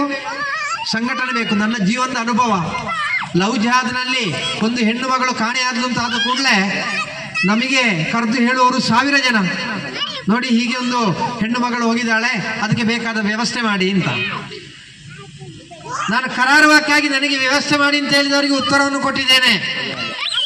ಹಿಂದೂ ಸಮಾಜದಲ್ಲಿರುವಂಥ ಹೆಣ್ಣು ಮಕ್ಕಳು ಲವ್ ಜಿಹಾದಿಗೆ ಒಳಪಟ್ಟು ಅವರು ಹಿಂದೂ ಸಮಾಜದಿಂದ ಬೇರೆ ಆಗುವಂಥ ಪರಿಸ್ಥಿತಿ ನಿರ್ಮಾಣ ಆಗುವಾಗ ಆ ಹೆಣ್ಣು ಮಗಳನ್ನು ಸಂರಕ್ಷಣೆ ಮಾಡಲಿಕ್ಕೆ ನೀವು ಹೋಗಿ ಅಂತ ಹೇಳಿದ್ರೆ ನಾವು ಹೋಗ್ಲಿಕ್ಕೆ ತಯಾರಿಲ್ಲ, ನಾವು ಹೋಗ್ತೇವೆ, ನಮ್ಮ ಜೊತೆ ನೀವು ಬನ್ನಿ ಅಂತ ಹೇಳಿದ್ರೆ ಎಷ್ಟು ಹೆಣ್ಣು ಮಕ್ಕಳ ಸಂರಕ್ಷಣೆಗೆ ಬೇಕಾದರೂ ಕೂಡ ನಾವು ಬರ್ತೇವೆ. ಬದಲಾಗಿ ಇದು ಸಂಘಟನೆ ಜವಾಬ್ದಾರಿ ವಹಿಸಿರುವಂತ ಯಾರದ್ದೋ ಕರ್ತವ್ಯ ಅಂತ ಹೇಳೋ ರೀತಿಯಲ್ಲಿ ನಮ್ಮ ಮೇಲೆ ಆ ಜವಾಬ್ದಾರಿಯನ್ನು ಹೊರಿಸಲಿಕ್ಕೆ ಬರಬೇಡಿ. ಹೋಗಿರುವಂಥದ್ದು ನಮ್ಮ ಮನೆಯ ಮಗಳಲ್ಲ ಎಂಬುದು ನೆನಪಿರಲಿ. ಅತ್ಯಂತ ಕಠೋರ ಶಬ್ದದಲ್ಲಿ ನಾವು ಇದನ್ನು ಹೇಳಬೇಕಾಗ್ತದೆ. ಸಮಾಜದಲ್ಲಿ ಕೆಲವರಿದ್ದಾರೆ, ಇದೆಲ್ಲವೂ ಕೂಡ ಯಾರೋ ಮಾಡಬೇಕಾದ ಕೆಲಸ, ನಾವು ಮಾಡಬೇಕಾದಲ್ಲ. ನಮ್ಮ ಕೆಲಸ ಏನು? ಇದೆಲ್ಲ ಸಮಸ್ಯೆ ಬರುವಂಥ ಸಂದರ್ಭದಲ್ಲಿ ಅದನ್ನು ತೋರಿಸಿಕೊಡುವುದು. ಅದೇ ರೀತಿ ಅವರು ಮಾಡಿದ್ರಲ್ಲಿ ಯಾವುದಾದ್ರೂ ಒಂದು ಸಣ್ಣ ತಪ್ಪಿದ್ರೆ ಆ ಹುಡುಕನ್ನು ಎತ್ತಿ ಹಿಡಿದು ಅವರ ಬಗ್ಗೆ ಟೀಕೆ ಮಾಡುದು. ಇಷ್ಟೇ ನಮ್ಮ ಕರ್ತವ್ಯ. ನಮ್ಮ ಭಾವನೆ ಆಗಿದೆ. ಹಾಗೆ ಯುವ ಪೀಳಿಗೆ ಸಮಾಜದಲ್ಲಿ ನಿರಂತರವಾಗಿ ಈ ರೀತಿಯ ಚಟುವಟಿಕೆಯಲ್ಲಿ ತೊಡಗಿಸಿಕೊಳ್ಳುವಂಥ ಸಂದರ್ಭದಲ್ಲಿ ಹೇಳ್ತಾರೆ, ಭಾರಿ ಒಳ್ಳೆ ಕೆಲಸ, ಮಾಡಿ ಮಾಡಿ, ನೀವು ಮಾಡಿ, ನಾವಿದ್ದೇವೆ. ನಾವೆಲ್ಲಿ? ಇಲ್ಲಿ ಗೋಪೂಜೆ ಆಗ್ತದೆ, ಇಲ್ಲಿ ಸಭೆ ಆಗ್ತದೆ, ಈ ರೀತಿಯ ಚಿಂತನೆ ಆಗ್ತದೆ. ಆ ಸಂದರ್ಭದಲ್ಲಿ ನಾವು ನಮ್ಮ ಮನೆಯಲ್ಲಿ ನಮ್ಮ ಟಿವಿಯ ಮುಂದೆ ನಾವು ಇದರಲ್ಲಿ ಯಾವುದರಲ್ಲಿ ಕೂಡ ಭಾಗಿಗಳಾಗುವುದಿಲ್ಲ. ಇಂಥ ಚಿಂತನೆಯವರು ನಾನು ಎಲಿಮಲೆಯಲ್ಲಿ ಇದ್ದಾರೆ ಅಂತ ಹೇಳಿದಲ್ಲ, ಒಟ್ಟು ಹಿಂದೂ ಸಮಾಜದಲ್ಲಿ ಇವತ್ತಿಗೂ ಕೂಡ ನಿದ್ರೆ ಪಡೆದ ಅನೇಕರಿದ್ದಾರೆ. ಆ ರೀತಿಯ ಭಾವನೆಗಳಲ್ಲಿ ನಾವು ಮುಂದುವರಿಯುವಂಥ ಸಂದರ್ಭದಲ್ಲಿ ನಮಗೆ ಅನೇಕ ಸಮಸ್ಯೆಗಳನ್ನು ಎದುರಿಸಬೇಕಾಗ್ತದೆ. ಕೆಟ್ಟ ಮೇಲೆ ಬುದ್ಧಿವಂತು ಅಂತ ಹೇಳೋದಕ್ಕಿಂತ ಮುಂಚಿತವಾಗಿ ನಾವು ಕೆಡುವುದಕ್ಕಿಂತ ಮುಂಚಿತವಾಗಿ ಜಾಗೃತರಾಗಬೇಕು. ನಾನು ಅದಕ್ಕೆ ಹೇಳಿದೆ, ವರ್ತಮಾನ ಕಾಲದ ಸಮಸ್ಯೆ ಯಾವುದು? ವರ್ತಮಾನ ಕಾಲದಲ್ಲಿ ನೀವು ಬೆಳಿಗ್ಗೆ ನಮ್ಮ ಟಿವಿಯನ್ನು ಆನ್ ಮಾಡಿದರೆ ಟಿವಿಯಲ್ಲಿಯೂ ಕೂಡ ಬರೋದು ವಕಫ್ ಅಂತ ಮಾತ್ರ ಬರ್ತಾ ಇದೆ ಅಷ್ಟೇ. ಪತ್ರಿಕೆಗಳನ್ನು ನೋಡಿದರೆ ವಕಫ್ ಅಂತ ಮಾತ್ರ ಬರ್ತಾ ಇದೆ ಅಷ್ಟೇ. ಯಾರು ಈ ಕಾನೂನನ್ನು ಜಾರಿಗೆ ತಂದರು? ಯಾರು ಈ ನಿಯಮವನ್ನು ಜಾರಿಗೆ ತಂದರು? ಯಾವ ಒಂದು ವಕ್ಫ್ ಬೋರ್ಡ್ ಕೂತು ಅಲ್ಲಿರುವಂಥ ಭಜನಾ ಮಂದಿರದ ಸ್ಥಳ ಅದು ನಮ್ಮದು ಅಂತ ಹೇಳಿ ಸರ್ಕಾರಕ್ಕೆ ಸಂಬಂಧಪಟ್ಟಿರುವಂಥ ಇಲಾಖೆಗೆ ಸೂಚನೆಯನ್ನು ಕೊಟ್ಟರೆ ಅವರ ಹೆಸರಿಗೆ ಬರಲಿಕ್ಕೆ ಅವಕಾಶವನ್ನು ಮಾಡಿಕೊಟ್ಟವರು ಯಾರು? ಅದೇ ರೀತಿ ಆ ಸಮಸ್ಯೆ ಆದಾಗ ಭಜನಾ ಮಂದಿರದವರಿಗೆ ಮತ್ತೊಂದು ದಿವಸ ಗೊತ್ತಾಗ್ತದೆ ಇದು ನಮ್ಮ ಕೈಯಲ್ಲಿ ಇಲ್ಲ, ಇದು ವಕಫಿನಲ್ಲಿದೆ ಅಂತ ಗೊತ್ತಾದ ಕೂಡಲೇ ಅವರು ಹೋಗಿ ಪೊಲೀಸ್ ಇಲಾಖೆಗೆ ದೂರು ಕೊಡುವಂತಿಲ್ಲ, ಕೋರ್ಟಿಗೆ ದೂರು ಕೊಡುವಂತಿಲ್ಲ. ಬದಲಾಗಿ ಯಾರಿಗೆ ದೂರು ಕೊಡಬೇಕು? ವಕಫ್ ಬೋರ್ಡಿಗೆ ದೂರು ಕೊಡಬೇಕು. ವಕಫ್ ಬೋರ್ಡ್ ಯಾರಿಗೆ ಇರುವಂತದ್ದು? ನಾನು ಅತ್ಯಂತ ಅಭಿಮಾನದಿಂದ ಹೇಳ್ತೇನೆ, ಸ್ವಾಭಿಮಾನದಿಂದ ಹೇಳ್ತೇನೆ, ಕೆಚ್ಚೆದೆಯಿಂದ ಹೇಳ್ತಾ ಇದ್ದೇನೆ. ವಕಫ್ ಬೋರ್ಡ್ ಅಂತ ಹೇಳುವಂಥದ್ದು ಅದು ಹಿಂದೂ ಸಮಾಜ ಸ್ವೀಕಾರ ಮಾಡಬೇಕಾದಲ್ಲ, ಅದು ಕೇವಲ ಮುಸಲ್ಮಾನರಿಗೆ ಮಾತ್ರ ಮೀಸಲಾಗಿರುವಂಥದ್ದು. ನೀವು ನಿಮಗೆ ಬೇಕಾಗಿರುವಂಥದ್ದು ಎಲ್ಲವನ್ನು ಕೂಡ ಅದರಲ್ಲಿ ಆಚರಿಸಿಕೊಳ್ಳಿ. ಆದರೆ ಅದಕ್ಕೆ ಬದಲಾಗಿ ಹಿಂದೂ ಸಮಾಜದ ಮೇಲೆ ಇದನ್ನು ಹೇರಲಿಕ್ಕಿರುವಂತ ಪ್ರಯತ್ನವನ್ನ ಮಾಡಿದರೆ ಹಿಂದೂ ಸಮಾಜದ ಮೇಲೆ ಹೇರುವುದು ಮಾತ್ರ ಅಲ್ಲ, ಹಿಂದೂ ಸಮಾಜದ ಅಧೀನದಲ್ಲಿ ಇರುವಂತ 1 ಇಂಚು ನೆಲವನ್ನು ಮುಟ್ಲಿಕ್ಕೆ ಬಂದರೆ ಈ ದೇಶದಲ್ಲಿರತಕ್ಕಂಥ ಹಿಂದೂಗಳ ಶಕ್ತಿ ಏನೆಂಬುದನ್ನು ನಾವು ತೋರಿಸಿಕೊಡುವಂತ ಪರಿಸ್ಥಿತಿ ನಿರ್ಮಾಣ ಆದೀತು. ಅಂತ ಪರಿಸ್ಥಿತಿ ನಿರ್ಮಾಣ ಆಗುವುದಕ್ಕಿಂತ ಮುಂಚಿತವಾಗಿ ಸಂಬಂಧಪಟ್ಟವರು ಇದಕ್ಕೆ ಬೇಕಾಗಿರುವಂತ ತೀರ್ಮಾನವನ್ನು ತೆಗಿಬೇಕು. ಪೂಜ್ಯ ಒಡಿಯೂರು ಸ್ವಾಮೀಜಿಯವರು ಒಂದು ವೇದಿಕೆಯಿಂದ ಒಂದು ಕಥೆಯನ್ನು ಹೇಳಿದರು. ನನಗೆ ಈಗ ನೆನಪಾಗ್ತಾ ಇದೆ, ನನಗೂ ಆ ಅನಿವಾರ್ಯತೆ ಇದೆ. ಒಂದು ಮನೆಯಲ್ಲಿ ಗಂಡ ಹೆಂಡತಿ, ಒಬ್ಬ ಮಗ. ಗಂಡ ಬೆಳಿಗ್ಗೆ ಎದ್ದು ಕಾಡಿಗೆ ಹೋಗ್ತಾನೆ. ಕಾಡಿಗೆ ಹೋದ ನಂತರ ಬರುವಾಗ ಒಂದು ಮೊಲವನ್ನು ತೆಕ್ಕೊಂಡು ಬರ್ತಾನೆ. ಮೊಲವನ್ನು ತೆಕ್ಕೊಂಡು ಬಂದು ಹೆಂಡತಿ ಹತ್ರ ಕೊಟ್ಟು ಹೇಳ್ತಾನೆ, ನೀನು ಪದಾರ್ಥ ಎಲ್ಲ ಮಾಡಿ ಇಡು, ನಾನು ಹೊಳೆಯಲ್ಲಿ ಹೋಗಿ ಸ್ನಾನ ಎಲ್ಲ ಮಾಡಿ ಬರ್ತೇನೆ ಅಂತ. ಆಯಿತು ಅಂತ ಹೇಳಿದ್ರು. ಹೆಂಡತಿ ಆ ಮೊಲವನ್ನು ಅಲ್ಲಿ ಬಿಟ್ಲು, ಒಳಗೋದ್ಲು. ಸ್ವಲ್ಪ ಕಳೆದು ಬಂದು ನೋಡುವಾಗ ಆ ಮೊಲದ ಮರಿ ಕಾಣ್ತಾ ಇಲ್ಲ. ಹೆಚ್ಚಿನ ವರ್ಷ ಆ ಮೊಲದ ಮರಿಯನ್ನು ಮನೆಯಲ್ಲಿದ್ದಂಥ ನಾಯಿ ತಿಂದಿದೆ. ಸಮಸ್ಯೆ ಆಯಿತು. ಅವಳೇನು ಮಾಡ್ತಾಳೆ, ಗಂಡ ಬರುವಾಗ ಸ್ನಾನ ಮಾಡಿ ಬರುವಾಗ ಪದಾರ್ಥ ತಯಾರಾಗಬೇಕು. ಇಲ್ಲಿ ಪದಾರ್ಥ ತಯಾರು ಮಾಡಲಿಕ್ಕೆ ಮೊಲದ ಮರಿ ಇಲ್ಲ. ಆ ಸಂದರ್ಭದಲ್ಲಿ ಮತ್ತೇನು ಆಲೋಚನೆ ಮಾಡಲಿಲ್ಲ. ಅದೇ ರೀತಿ ಒಂದು ಚಿಕ್ಕ ನಾಯಿ ಮರಿ ಇತ್ತು ಮನೆಯಲ್ಲಿ.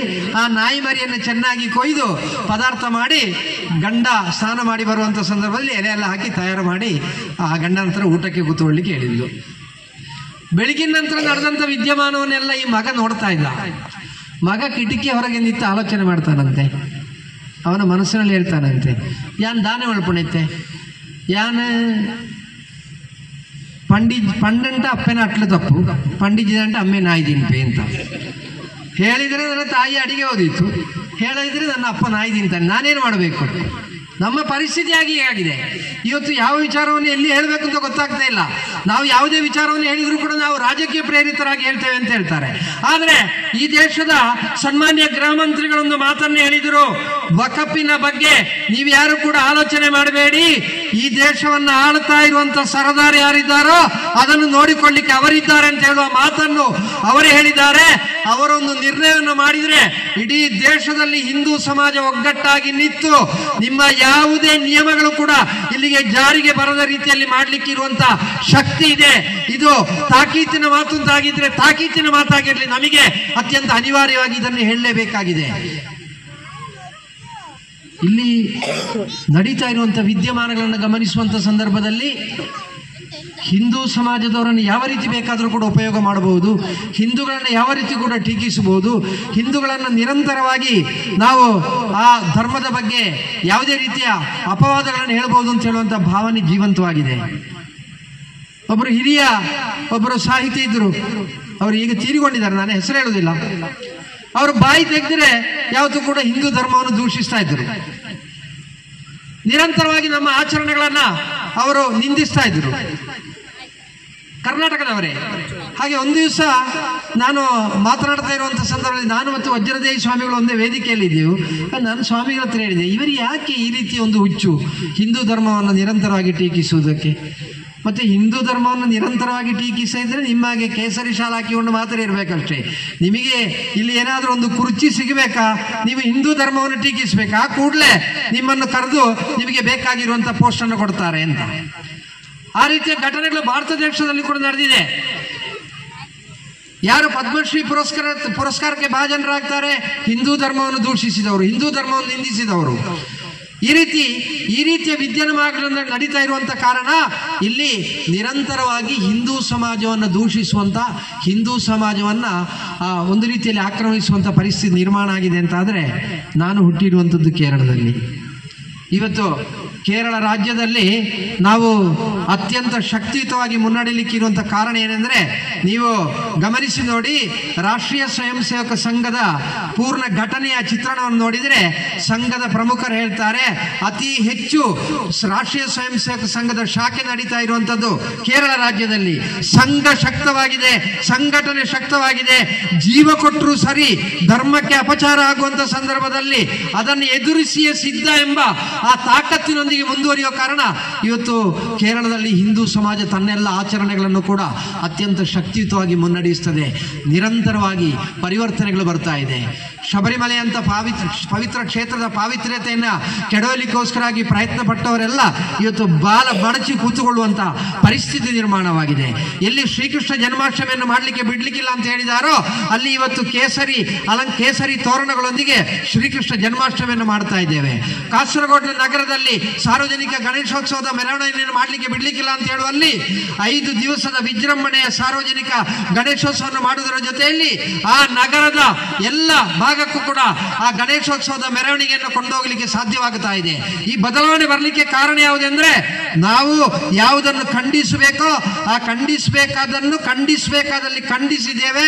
ಅದಕ್ಕೋಸ್ಕರವಾಗಿ ಯಾವ ರೀತಿಯ ಆಕ್ರಮಣಗಳು ಬಂದರೂ ಕೂಡ ಅದನ್ನು ಸಹಿಸಲಿಕ್ಕೆ ಹಿಂದೂ ಸಮಾಜ ಸನ್ನದ್ಧವಾಗಿರುವ ಕಾರಣ ಇವತ್ತು ನಮ್ಮ ಸುದ್ದಿಗೆ ಬರುವವರ ಸಂಖ್ಯೆಯಲ್ಲಿ ಕಡಿಮೆಯಾಗಿದೆ.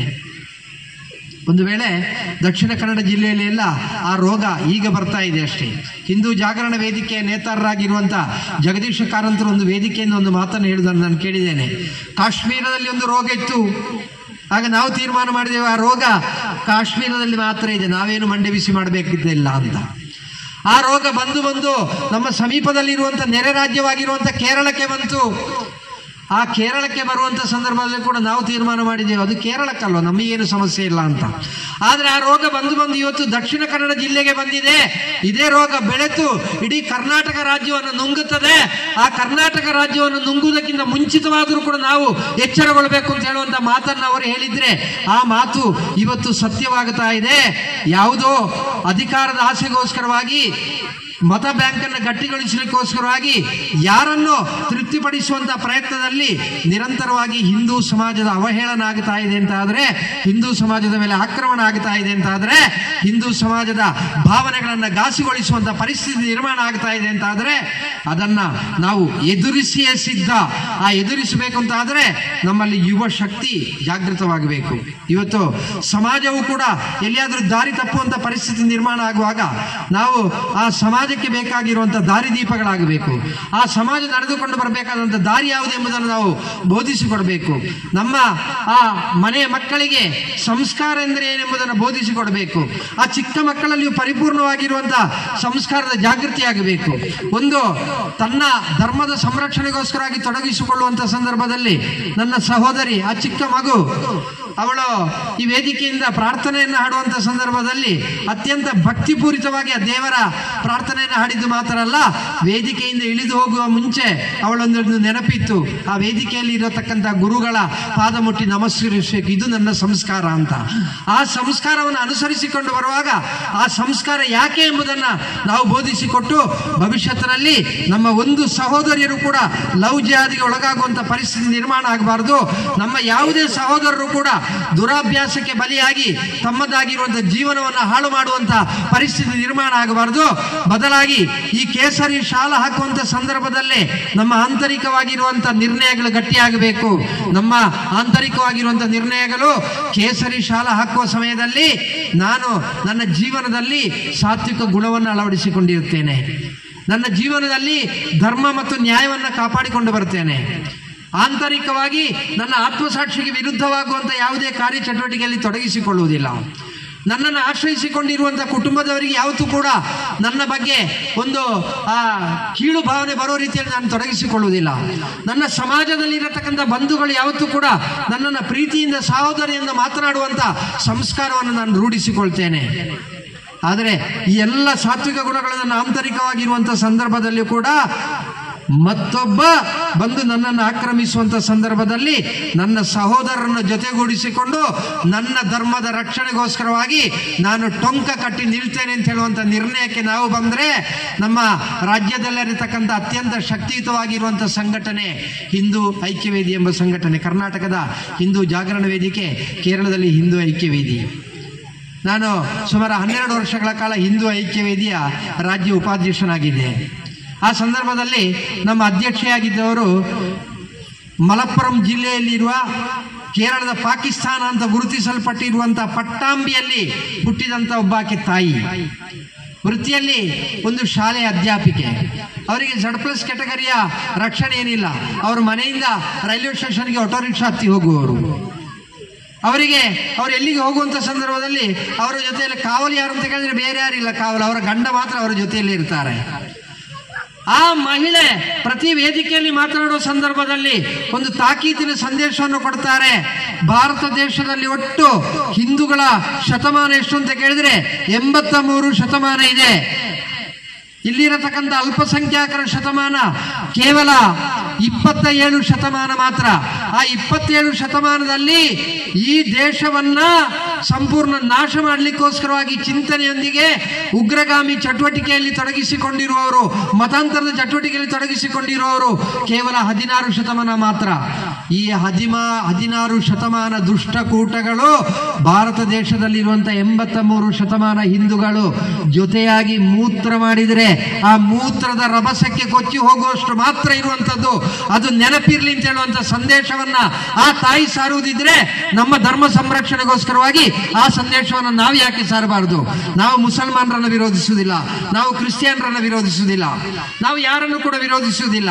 ಸರ್ವೇ ಜನ ಸುಖಿನೋ ಭವಂತು ಅಂತ ಹೇಳುವ ಒಂದು ಶಾಂತಿ ಮಂತ್ರವನ್ನು ಈ ಲೋಕಕ್ಕೆ ಬೋಧಿಸಿಕೊಟ್ಟದ್ದು ನಮ್ಮ ಧರ್ಮ. ನಾವು ಎಲ್ಲರನ್ನು ಕೂಡ ಪ್ರೀತಿಸಿದ್ದೇವೆ. ಆದರೆ ಹೇಗಿರಬೇಕು? ಒಬ್ಬ ಕಮ್ಯುನಿಸ್ಟ್ ಪಕ್ಷದ ಶಾಸಕ ಒಂದು ವೇದಿಕೆಯಿಂದ, ನಾನಿರುವಂಥ ವೇದಿಕೆಯಿಂದ ನನ್ನನ್ನು ಚೊಟ್ಲಿಕ್ಕೋಸ್ಕರವಾಗಿ ಒಂದು ಮಾತು ಹೇಳ್ತಾರೆ. ನಮ್ಮ ಭಾರತ ದೇಶದ ಸಂಸ್ಕಾರ ಅಂದ್ರೆ ಏನು? ಭಾರತ ದೇಶದಲ್ಲಿ ನೀವು ಉದಾಹರಣೆಗೆ ಶಬರಿಮಲೆಯನ್ನು ತೆಗೀರಿ. ಶಬರಿಮಲೆ ಕ್ಷೇತ್ರಕ್ಕೆ ಯಾರಿಗೆ ಬೇಕಾದರೂ ಕೂಡ ಹೋಗಬಹುದು. ಶಬರಿಮಲೆ ಕ್ಷೇತ್ರಕ್ಕೆ ಹೋಗುವವರು ಹಿಂದೂಗಳು ಮಾತ್ರ ಅಲ್ಲ, ಶಬರಿಮಲೆಗೆ ಯಾರಿಗೆ ಬೇಕಾದರೂ ಹೋಗಬಹುದು. ಆದರೆ ಒಂದು ನಿಬಂಧನೆ ಮಾತ್ರ, ತಲೆಯಲ್ಲಿ ಇರುಮುಡಿ ಕಟ್ಟೆ ಇರಬೇಕು ಅಂತ. ಅರ್ಥ, ಈ ಪರಸ್ಪರ ಮತೀಯವಾಗಿರುವಂಥ ದೇಶವನ್ನು ಪಸರಿಸಲಿಕ್ಕೆ ಹಿಂದೂ ಸಂಘಟನೆಗಳು ಕಾರಣ ಎಂಬುದನ್ನ ಬೊಟ್ಟು ಮಾಡಿ ತೋರಿಸಲಿಕ್ಕೋಸ್ಕರವಾಗಿ ಅವರ ಮಾತನ್ನು ಹೇಳಿದರು. ಎರಡನೇ ಹೇಳ್ತಾರೆ ಅವರು, ನೋಡಿ ನಮ್ಮ ಉದಾತ್ತವಾಗಿರುವಂಥ ಸಂದೇಶ ಹೇಗಿದೆ. ಶಬರಿಮಲೆಯ ಅಯ್ಯಪ್ಪನ ಸನ್ನಿಧಿಯ ಕೆಳಗೆ ನೋಡಿದರೆ ಅಲ್ಲಿ ಬಾಬರನಿಗೆ ಆಶ್ರಯ ಕೊಟ್ಟಿದ್ದಾರೆ. ಬಾಬರ ಸ್ವಾಮಿಯ ಆ ಕ್ಷೇತ್ರ ಇದೆ. ಹಿಂದೂ ಮುಸಲ್ಮಾನರ ಪರಸ್ಪರ ಇರುವಂಥ ಬಾಂಧವ್ಯಕ್ಕೆ ಪೂರಕವಾಗಿರುವಂಥ ಒಂದು ಉದಾಹರಣೆ ಅದು ಅಂತ. ಅವರ ಮಾತು ಮುಗಿದ ನಂತರ ನಾನು ಮಾತಾಡುವಂಥ ಸಂದರ್ಭದಲ್ಲಿ ಅವರು ಹೇಳಿರುವಂಥ ವಿಚಾರವನ್ನು ಹೇಳಿದೆ. ನಮ್ಮ ಶಾಸಕರು ಹೇಳಿರುವಂಥದ್ದು 100ಕ್ಕೆ 100 ಸರಿಯಾಗಿರುವಂಥ ಮಾತು. ಭಾರತ ದೇಶದಲ್ಲಿ ಯಾರಿಗೆ ಬೇಕಾದರೂ ಕೂಡ ಜೀವಿಸಲಿಕ್ಕೆ ಅಧಿಕಾರ ಇದೆ. ಶಬರಿಮಲೆಗೆ ಹೋಗುವಂಥ ಸಂದರ್ಭದಲ್ಲಿ ತಲೆಯಲ್ಲಿ ಇರುಮುಡಿ ಕಟ್ಟ ಇರಬೇಕು ಎಂಬ ನಿಬಂಧನೆ ಹೇಗೆಯೋ, ಭಾರತ ದೇಶದಲ್ಲಿ ಇರುವವರೆಲ್ಲರೂ ಕೂಡ ಭಾರತ ಮಾತಾ ಕಿ ಜೈ ಅಂತ ಹೇಳುವುದಿದ್ರೆ ಅವರಿಗೆ ಜೀವಿಸಲಿಕ್ಕೆ ಅವಕಾಶ ಇದೆ. ಪಾಕಿಸ್ತಾನ ಕಿ ಜೈ ಅಂತ ಹೇಳುವವರಿಗೆ ಇಲ್ಲಿ ನಾವು ಜೀವಿಸಲಿಕ್ಕೆ ಅವಕಾಶವನ್ನು ಕೊಡುವುದಿಲ್ಲ ಅಂತ ಹೇಳುವಂಥ ಮಾತನ್ನು ಹೇಳಿದೆ. ಎರಡನೇ ಮಾತನ್ನು ಹೇಳಿದ್ರು, ಬಾಬರನಿಗೆ ಆಶ್ರಯ ಕೊಟ್ಟಿದ್ದಾರೆ ಅಂತ. ನಿಜವಾಗಿ ಬಾಬರನಿಗೆ ಅಯ್ಯಪ್ಪ ಆಶ್ರಯ ಕೊಟ್ಟಿದ್ದಾನೆ. ಯಾವಾಗ? ಬಾಬರ ಅಹಂಕಾರದಿಂದ ಆ ಅಯ್ಯಪ್ಪನ ವಿರುದ್ಧ ಹೋರಾಟಕ್ಕೆ ಹೋಗಿ ಕೊನೆಗೆ ಸಾಯುವ ಗಳಿಗೆಯಲ್ಲಿ ಗೊತ್ತಾಯಿತು ನಾನು ಮಾಡಿರುವಂಥದ್ದು ಮಹಾಪರಾಧ ಅಂತ ಗೊತ್ತಾಗಿ ಆ ಸಂದರ್ಭದಲ್ಲಿ ವಿನಂತಿಯನ್ನು ಮಾಡ್ತಾನೆ, ನನಗೆ ಜ್ಞಾನೋದಯ ಆಗಿದೆ, ನಾನು ಜೀವನದಲ್ಲಿ ಮಾಡಿರುವಂಥದ್ದು ಅತ್ಯಂತ ತಪ್ಪಾಗಿರುವಂಥ ಕೆಲಸ, ನನ್ನ ಅಹಂಕಾರದಿಂದಲಾಗಿ ನಾನು ಎಲ್ಲವನ್ನೂ ಕೂಡ ಕಳ್ಕೊಂಡಿದ್ದೇನೆ, ನನಗೆ ಬೇರೇನು ಬೇಡ, ನಾನು ಸಾಯಲಿಕ್ಕೆ ತಯಾರಾಗಿದ್ದೇನೆ, ಆದರೆ ನನಗೆ ಮೋಕ್ಷ ಲಭ್ಯ ಆಗಬೇಕು ಅಂತಾದರೆ ನೀನು ನಿನ್ನ ಪಾದದಡಿಯಲ್ಲಿ ನನಗೆ ಆಶ್ರಯವನ್ನು ಕೊಡಬೇಕು ಅಂತ ವಿನಂತಿಯನ್ನು ಮಾಡಿದಾಗುವಾಗ ದುರಹಂಕಾರವನ್ನು ಬಿಟ್ಟಂತ ಬಾಬರನಿಗೆ ಅಯ್ಯಪ್ಪ ಆಶ್ರಯವನ್ನು ಕೊಟ್ಟಿದ್ದಾನೆ. ಹಾಗೆ ಈ ದೇಶದಲ್ಲಿ ದುರಹಂಕಾರವನ್ನು ಬಿಟ್ಟು ಈ ದೇಶದ ಆಂತರಿಕವಾಗಿರತಕ್ಕಂಥ ವಿಚಾರಧಾರೆ ಏನಿದೆಯೋ ಆ ವಿಚಾರಧಾರೆಯನ್ನು ಗಮನಿಸಿಕೊಂಡು ಅರ್ಥವಿಸಿಕೊಂಡು ಮುನ್ನಡೆಯುವಂಥ ಪ್ರಯತ್ನವನ್ನು ಮಾಡುವವರ ಜೊತೆಯಲ್ಲಿ ಯಾವತ್ತೂ ಕೂಡ ಹಿಂದೂ ಸಮಾಜ ವಿರೋಧವನ್ನು ಕಟ್ಟುವುದಿಲ್ಲ. ಬಂಧುಗಳೇ, ನಾವು ಏನು ಚಿಂತನೆಯನ್ನು ಮಾಡಬೇಕಾದ ಅಗತ್ಯ ಇಲ್ಲ. ಭಗವಾನ್ ಶ್ರೀಕೃಷ್ಣ ಪರಮಾತ್ಮ ಒಂದು ಮಾತನ್ನು ಹೇಳಿದ್ದಾನೆ. ಏನು ಹೇಳಿದ್ದಾನೆ? ಕರ್ಮಣ್ಯೇವಾಧಿಕಾರಸ್ಥೆ ಮಾ ಫಲೇಶು ಕದಾಚನ. ನೀನೇನು ಆಲೋಚನೆ ಮಾಡಬೇಡ, ನೀನು ನಿನ್ನ ಕರ್ತವ್ಯವನ್ನು ಮಾಡಿಕೊಂಡು ಹೋಗು. ನಿನ್ನ ಕರ್ತವ್ಯ ಯಾವುದು? ನಿನಗೆ ಈಗ ಪವಿತ್ರವಾಗಿರುವಂಥ ಮನುಷ್ಯ ಜನ್ಮವನ್ನು ಕೊಟ್ಟದ್ದು, ಅತ್ಯಂತ ಶ್ರೇಷ್ಠವಾಗಿರುವಂಥ ಹಿಂದೂ ಜನ್ಮದಲ್ಲಿ ಜನಿಸಿರುವ ಕಾರಣ ಹಿಂದೂ ಧರ್ಮಕ್ಕೋಸ್ಕರ ನಿನಗೆ ಮಾಡಲಿಕ್ಕೆ ಆಗುವಂಥ ಸೇವೆಯನ್ನು ಮಾಡು. ಆ ಸಂದರ್ಭದಲ್ಲಿ ಬಹುಪಾಲು ಜನರು ನಮ್ಮ ಜೊತೆಯಲ್ಲಿ ಕೈ ಜೋಡಿಸುವುದಿಲ್ಲ, ಬಹುಪಾಲು ಜನರು ದೂರ ನಿಲ್ತಾರೆ ಅಂತಾರೆ. ನೀನೇನು ಚಿಂತೆ ಮಾಡಬೇಡ, ಅದಕ್ಕೆಲ್ಲ ನಾನಿದ್ದೇನೆ. ಯಾವಾಗ ಯಾರ್ಯಾರು ನಮ್ಮ ಜೊತೆಯಲ್ಲಿ ಬರಬೇಕೋ ಅವರೆಲ್ಲರನ್ನು ಕೂಡ ಭರಿಸುವಂಥ ವ್ಯವಸ್ಥೆ ನಾನು ಮಾಡ್ತೇನೆ, ನೀನು ನಿನ್ನ ಕರ್ತವ್ಯವನ್ನು ಮಾಡಿಕೊಂಡು ಹೋಗುವಂತ. ಮತ್ತೊಂದು ಮುಂದುವರಿಸಿ ಹೇಳ್ತಾನೆ, ಯದಾ ಯದಾ ಈ ಧರ್ಮಸ್ಯ ಗ್ಲಾನಿರ್ಭವತಿ ಭಾರತ ಅಭ್ಯುತ್ಥಾನಂ ಅಧರ್ಮಸ್ಯ ತದಾತ್ಮಾನಂ ಸೃಜಾಮ್ಯಹಂ ಅಂತ. ಯಾವಾಗ ಇಲ್ಲಿ ಧರ್ಮ ಗ್ಲಾನಿ ಆಗ್ತದೋ, ಯಾವಾಗ ಧರ್ಮ ಕ್ಷೀಣಿಸಲ್ಪಡ್ತದೋ ಆ ಸಂದರ್ಭದಲ್ಲಿ ಧರ್ಮ ಸಂರಕ್ಷಣೆಗೆ ಬೇಕಾಗಿ ನಾನು ಅವತಾರವಾಗಿ ಬಂದೇನು, ಅಲ್ಲದ್ರೆ ಯಾವುದಾದ್ರೂ ಆತ್ಮನಲ್ಲಿ ಸೇರಿಕೊಂಡೇನು ಅಂತ. ಆ ರೀತಿಯ ಚಟುವಟಿಕೆಗಳು ಆಗ್ತಾ ಇದೆ ಎಂಬುದಕ್ಕೆ ನಾವು ದೊಡ್ಡ ಉದಾಹರಣೆಯನ್ನು ಕೊಡಬೇಕಾದ ಅಗತ್ಯ ಇಲ್ಲ. ಆಂಧ್ರ ಪ್ರದೇಶದಲ್ಲಿ ಒಬ್ಬ ಮುಖ್ಯಮಂತ್ರಿ ಬಂದರು. ಆ ಮುಖ್ಯಮಂತ್ರಿ ದೇವಸ್ಥಾನವನ್ನು ಕ್ರಿಶ್ಚಿಯಾನೀಕರಣ ಮಾಡಲಿಕ್ಕೆ ಇರುವಂಥ ಪ್ರಯತ್ನವನ್ನು ಮಾಡಿದರು. ಅದೇ ರೀತಿ ಅಲ್ಲಿಯ ಪದ್ಮಾವತಿ ಯೂನಿವರ್ಸಿಟಿಯಲ್ಲಿ ಇರುವಂಥ ವೆಂಕಟರಮಣನ ಫೋಟೋವನ್ನು ತೆಗೆದು ಅಲ್ಲಿ ಯೇಸುವಿನ ಫೋಟೋವನ್ನು ಹಾಕಿಸಲಿಕ್ಕೆ ಇರುವಂಥ ವ್ಯವಸ್ಥೆಯನ್ನು ಮಾಡಿದರು. ತಿರುಪತಿಗೆ ಮಾಡುವಂಥ ಲಡ್ಡು ಪ್ರಸಾದವನ್ನ ಕ್ರಿಶ್ಚಿಯನ್ರ ಮುಖಾಂತರ ಮಾಡಿಸಲಿಕ್ಕಿರುವಂಥ ಪ್ರಯತ್ನವನ್ನು ಮಾಡಿದರು. ಇವತ್ತು ಪರಿಸ್ಥಿತಿ ಏನಾಯಿತು? ಇವತ್ತು ಬಂದಂಥ ಮುಖ್ಯಮಂತ್ರಿ ಬೇರೆಲ್ಲ ವಿಚಾರಕ್ಕೆ ಪ್ರಾತಿನಿಧ್ಯ ಕೊಡೋದಕ್ಕಿಂತ ಮುಂಚಿತವಾಗಿ ತಿರುಪತಿ ದೇವಸ್ಥಾನದಲ್ಲಿ ತುಂಬಿರುವಂಥ ಮಾಲಿನ್ಯವನ್ನು ನಿವಾರಣೆ ಮಾಡಿಯೇ ಸಿದ್ಧ ಅಂತ ಹೇಳುವ ರೀತಿಯಲ್ಲಿ ಎಲ್ಲವನ್ನು ಕೂಡ ಶುದ್ಧೀಕರಣಗೊಳಿಸಲಿಕ್ಕೋಸ್ಕರವಾಗಿರುವ ಪ್ರಕ್ರಿಯೆಯಲ್ಲಿ ಮುಂದುವರೆದಿದ್ರೆ ಇವತ್ತು ಆಂಧ್ರ ಪ್ರದೇಶದಲ್ಲಿ ಆ ಮುಖ್ಯಮಂತ್ರಿಯನ್ನ ಪಟ್ಟಕ್ಕೆ ಏರಿಸಿದ್ದು ಯಾರು ಅಂತ ಕೇಳಿದರೆ ಹೇಳುವಂಥ ಸಂದರ್ಭದಲ್ಲಿ ಹೇಳ್ಬೋದು, ನಾನು ಓಟು ಕೊಟ್ಟಿದ್ದೇನೆ, ನಾವು ಪ್ರಯತ್ನ ಬಂದಿದ್ದೇವೆ. ಆದರೆ ಅದು ಭಗವತ್ ನಿರ್ಣಯ. ಆ ಭಗವಂತ ಕಾಲಕ್ಕೆ ಇಲ್ಲಿ ಹಿಂದೂ ಧರ್ಮದ ನಾಶಕ್ಕೋಸ್ಕರವಾಗಿ ಯಾರಾದರೂ ಪ್ರಯತ್ನಿಸುವಂತಹ ಸಂದರ್ಭದಲ್ಲಿ ಅವರ ವಿರುದ್ಧ ಸೆಟೆದು ನಿಂತು ಆ ಧರ್ಮ ಸಂರಕ್ಷಣೆಗೋಸ್ಕರವಾಗಿ ಹೋರಾಡಲಿಕ್ಕೆ ಬೇಕಾಗಿರುವಂಥ ವ್ಯಕ್ತಿಯನ್ನು ತಯಾರು ಮಾಡ್ತಾರೆ. ಒಬ್ಬ ವ್ಯಕ್ತಿ ಏನು ಹೇಳಿದ್ರು ಕೂಡ ಆಗ್ತದೆ ಅಂತ ಹೇಳೋದಕ್ಕೆ ಎಷ್ಟೋ ಉದಾಹರಣೆಗಳಿವೆ. ಆ ವ್ಯಕ್ತಿ ಹೇಳುವುದು ಆಗ್ಲಿಕ್ಕಿರುವಂಥ ಕಾರಣ ಅಥವಾ ಆ ವ್ಯಕ್ತಿ ಹೇಳುವಂಥ ಸಂದರ್ಭದಲ್ಲಿ ಅದನ್ನು ಎಲ್ಲರೂ ಕೂಡ ಒಪ್ಪಿಕೊಳ್ಳಿಕ್ಕಿರುವಂಥ ಕಾರಣ ಆಂತರಿಕವಾಗಿರುವಂಥ ತೇಜಸ್ಸು. ಆ ರೀತಿಯ ತೇಜೋಮಯಗಳಾಗಿರತಕ್ಕಂಥ ಯಾವ ಆ ನೇತೃತ್ವ ಇದೆಯೋ ಆ ನೇತೃತ್ವವನ್ನು ಕಾಲದಲ್ಲಿ ಭಗವಂತ ಒದಗಿಸಿಕೊಡ್ತಾನೆ. ಆದ ಕಾರಣ ನಾವು ಆ ವಿಷಯದಲ್ಲೆಲ್ಲ ಆಲೋಚನೆಯನ್ನು ಮಾಡೋದು ಬೇಡ. ನಾವು ಅಳಿಲ ಸೇವೆ ಎಂಬ ರೀತಿಯಲ್ಲಿ ಭಗವಾನ್ ಶ್ರೀರಾಮಚಂದ್ರನ ಜೊತೆಯಲ್ಲಿ ಅಳಿಲು ಏನು ಸೇವೆಯನ್ನು ಮಾಡಿದೆಯೋ ಆ ರೀತಿಯಲ್ಲಿ ನಾವು ಸುಳ್ಯದಲ್ಲಿ ಏನಾಗ್ತಾ ಇದೆ, ಕರ್ನಾಟಕ ರಾಜ್ಯದಲ್ಲಿ ಏನಾಗ್ತಾ ಇದೆ ಎಂಬುದನ್ನೆಲ್ಲ ಗಮನಿಸುವುದು ಬದಲಾಗಿ ನಾವು ಹುಟ್ಟಿರುವಂಥ ಪವಿತ್ರವಾಗಿರುವಂಥ ಈ ಮಣ್ಣಿನಲ್ಲಿ, ಈ ಎಲಿಮಲೆಯಲ್ಲಿ ಇದೇ ರೀತಿ ಕೇಸರೀಕರಣ ಆಗಬೇಕು. ಆ ಕೇಸರೀಕರಣ ಮತ್ಯಾರನ್ನು ಮೆಟ್ಲಿಕ್ಕೋಸ್ಕರವಾಗಿ ಅಲ್ಲ, ಬದಲಾಗಿ ನಮ್ಮನ್ನು ಯಾರಾದರೂ ಮೆಟ್ಲಿಕ್ಕೆ ಬರ್ತಾರೆ ಅಂತಾದರೆ ಆ ಸಂದರ್ಭದಲ್ಲಿ ತೋರಿಸಿಕೊಡ್ಲಿಕ್ಕೆ ನಮ್ಮ ಸುದ್ದಿಗೆ ಬರಬೇಡಿ, ಬಂದರೆ ನಾವು ಹೀಗೆ ಎಂಬುದನ್ನು ಉತ್ತರ ಕೊಡಬೇಕು ಅಂತಾದರೆ ನಾವು ಗಟ್ಟಿಯಾಗಬೇಕು. ಆ ಗಟ್ಟಿಯಾಗಲಿಕ್ಕೋಸ್ಕರವಾಗಿ ಇವತ್ತು ನಮ್ಮ ಜೊತೆಯಲ್ಲಿ ಬರುವವರ ಸಂಖ್ಯೆ ಎಷ್ಟು ಅಂತ ಹೇಳುವ ಲೆಕ್ಕ ಬೇಡ. ಇಡೀ ಹಿಂದೂ ಸಮಾಜದಲ್ಲಿ ಇರುವವರೆಲ್ಲರೂ ಕೂಡ ನಾಳೆ ನಮ್ಮ ಜೊತೆಯಲ್ಲೇ ಬರುವವರು. ವಕ್ಫ್ ಈ ತಿದ್ದುಪಡಿ, ಈ ಮಸೂದೆ ಎಲ್ಲರೂ ತಮ್ಮ ಕಾಲಬುಡಕ್ಕೆ ಬರ್ತಾರೆ. ಕೇಸರಿ ಶಾಲೆ ಹಾಕಿದವರ ಕಾಲಬುಡಕ್ಕೆ ಬರ್ತಾರೆ. ನನ್ನ ಜಾಗ ಉಳಿಸಿಕೊಡ್ಲಿಕ್ಕೆ ಬೇರೆ ಯಾರಿಂದಲೂ ಸಾಧ್ಯ ಇಲ್ಲ. ಆದ ಕಾರಣ ನಮಗೆ ಸಹಕಾರವನ್ನು ಕೊಡಿ, ನಮಗೆ ಸಹಾಯವನ್ನು ಮಾಡಿ, ನಾವು ಮರಣಿಸುವವರೆಗೂ ಕೂಡ ಈ ಧರ್ಮದ ಜೊತೆಯಲ್ಲಿ ಇರ್ತೇವೆ ಅಂತ ಹೇಳುವ ಮಾತನ್ನ ಪ್ರತಿಯೊಬ್ಬ ಹಿಂದೂವು ಕೂಡ ಹೇಳುವಂತ ದಿವಸ ಬರ್ತದೆ. ಆ ದಿವಸ ಬರುವಲ್ಲಿವರೆಗೆ ಅವಿಶ್ರಾಂತವಾಗಿ ನಮಗೆ ಯಾವ ಕರ್ತವ್ಯ ಮೀಸಲಾಗಿದೆಯೋ, ನಮಗೆ ದೇವರು ಯಾವ ಕರ್ತವ್ಯವನ್ನು ಒದಗಿಸಿಕೊಟ್ಟಿದ್ದಾರೋ ಆ ಕರ್ತವ್ಯವನ್ನು ನಾವು ಮಾಡ್ತಾ ಜೀವನದಲ್ಲಿ ಆನಂದದಲ್ಲಿ ಮುಂದುವರಿಯುವಂತ ವ್ಯವಸ್ಥೆಯನ್ನು ಮಾಡೋಣ. ಬಂಧುಗಳೇ, ನಾನು ಆಗಲೇ ಹೇಳಿದೆ, ಹೆಚ್ಚಿನ ಅಂಶ ನನಗೆ ಮಾತಾಡಲಿಕ್ಕೆ ಎಷ್ಟು ಸಮಯ ನನಗೆ ಗೊತ್ತಿಲ್ಲ, ಯಾರು ಸೂಚನೆಯನ್ನು ಕೊಡಲಿಲ್ಲ, ಉದ್ದ ಆಗ್ತಾ ಇದೆ. ನಾನು ಆಗಲೇ ಹೇಳಿದೆ, ನನಗೆ ಬರುವ ಸಂದರ್ಭದಲ್ಲಿ ಆಯಾಸ ಇತ್ತು. ಯಾಕೆಂದರೆ ನಾನು ಓಡಾಟವೂ ಕೂಡ ಹಾಗೆ. ಇವತ್ತು ಇನ್ನು ಲೆಕ್ಕ ನೋಡಬೇಕಷ್ಟೇ, ಸಾಧಾರಣ ಬೆಳಗಿನಿಂದ ಈ ರಾತ್ರಿ ಆಗುವಂಥ ಸಮಯದಲ್ಲಿ ಇಲ್ಲಿವರೆಗೆ ಸುಮಾರು 300 ಕಿಲೋಮೀಟರ್ ನಾನು ಓಡಿರಬಹುದು.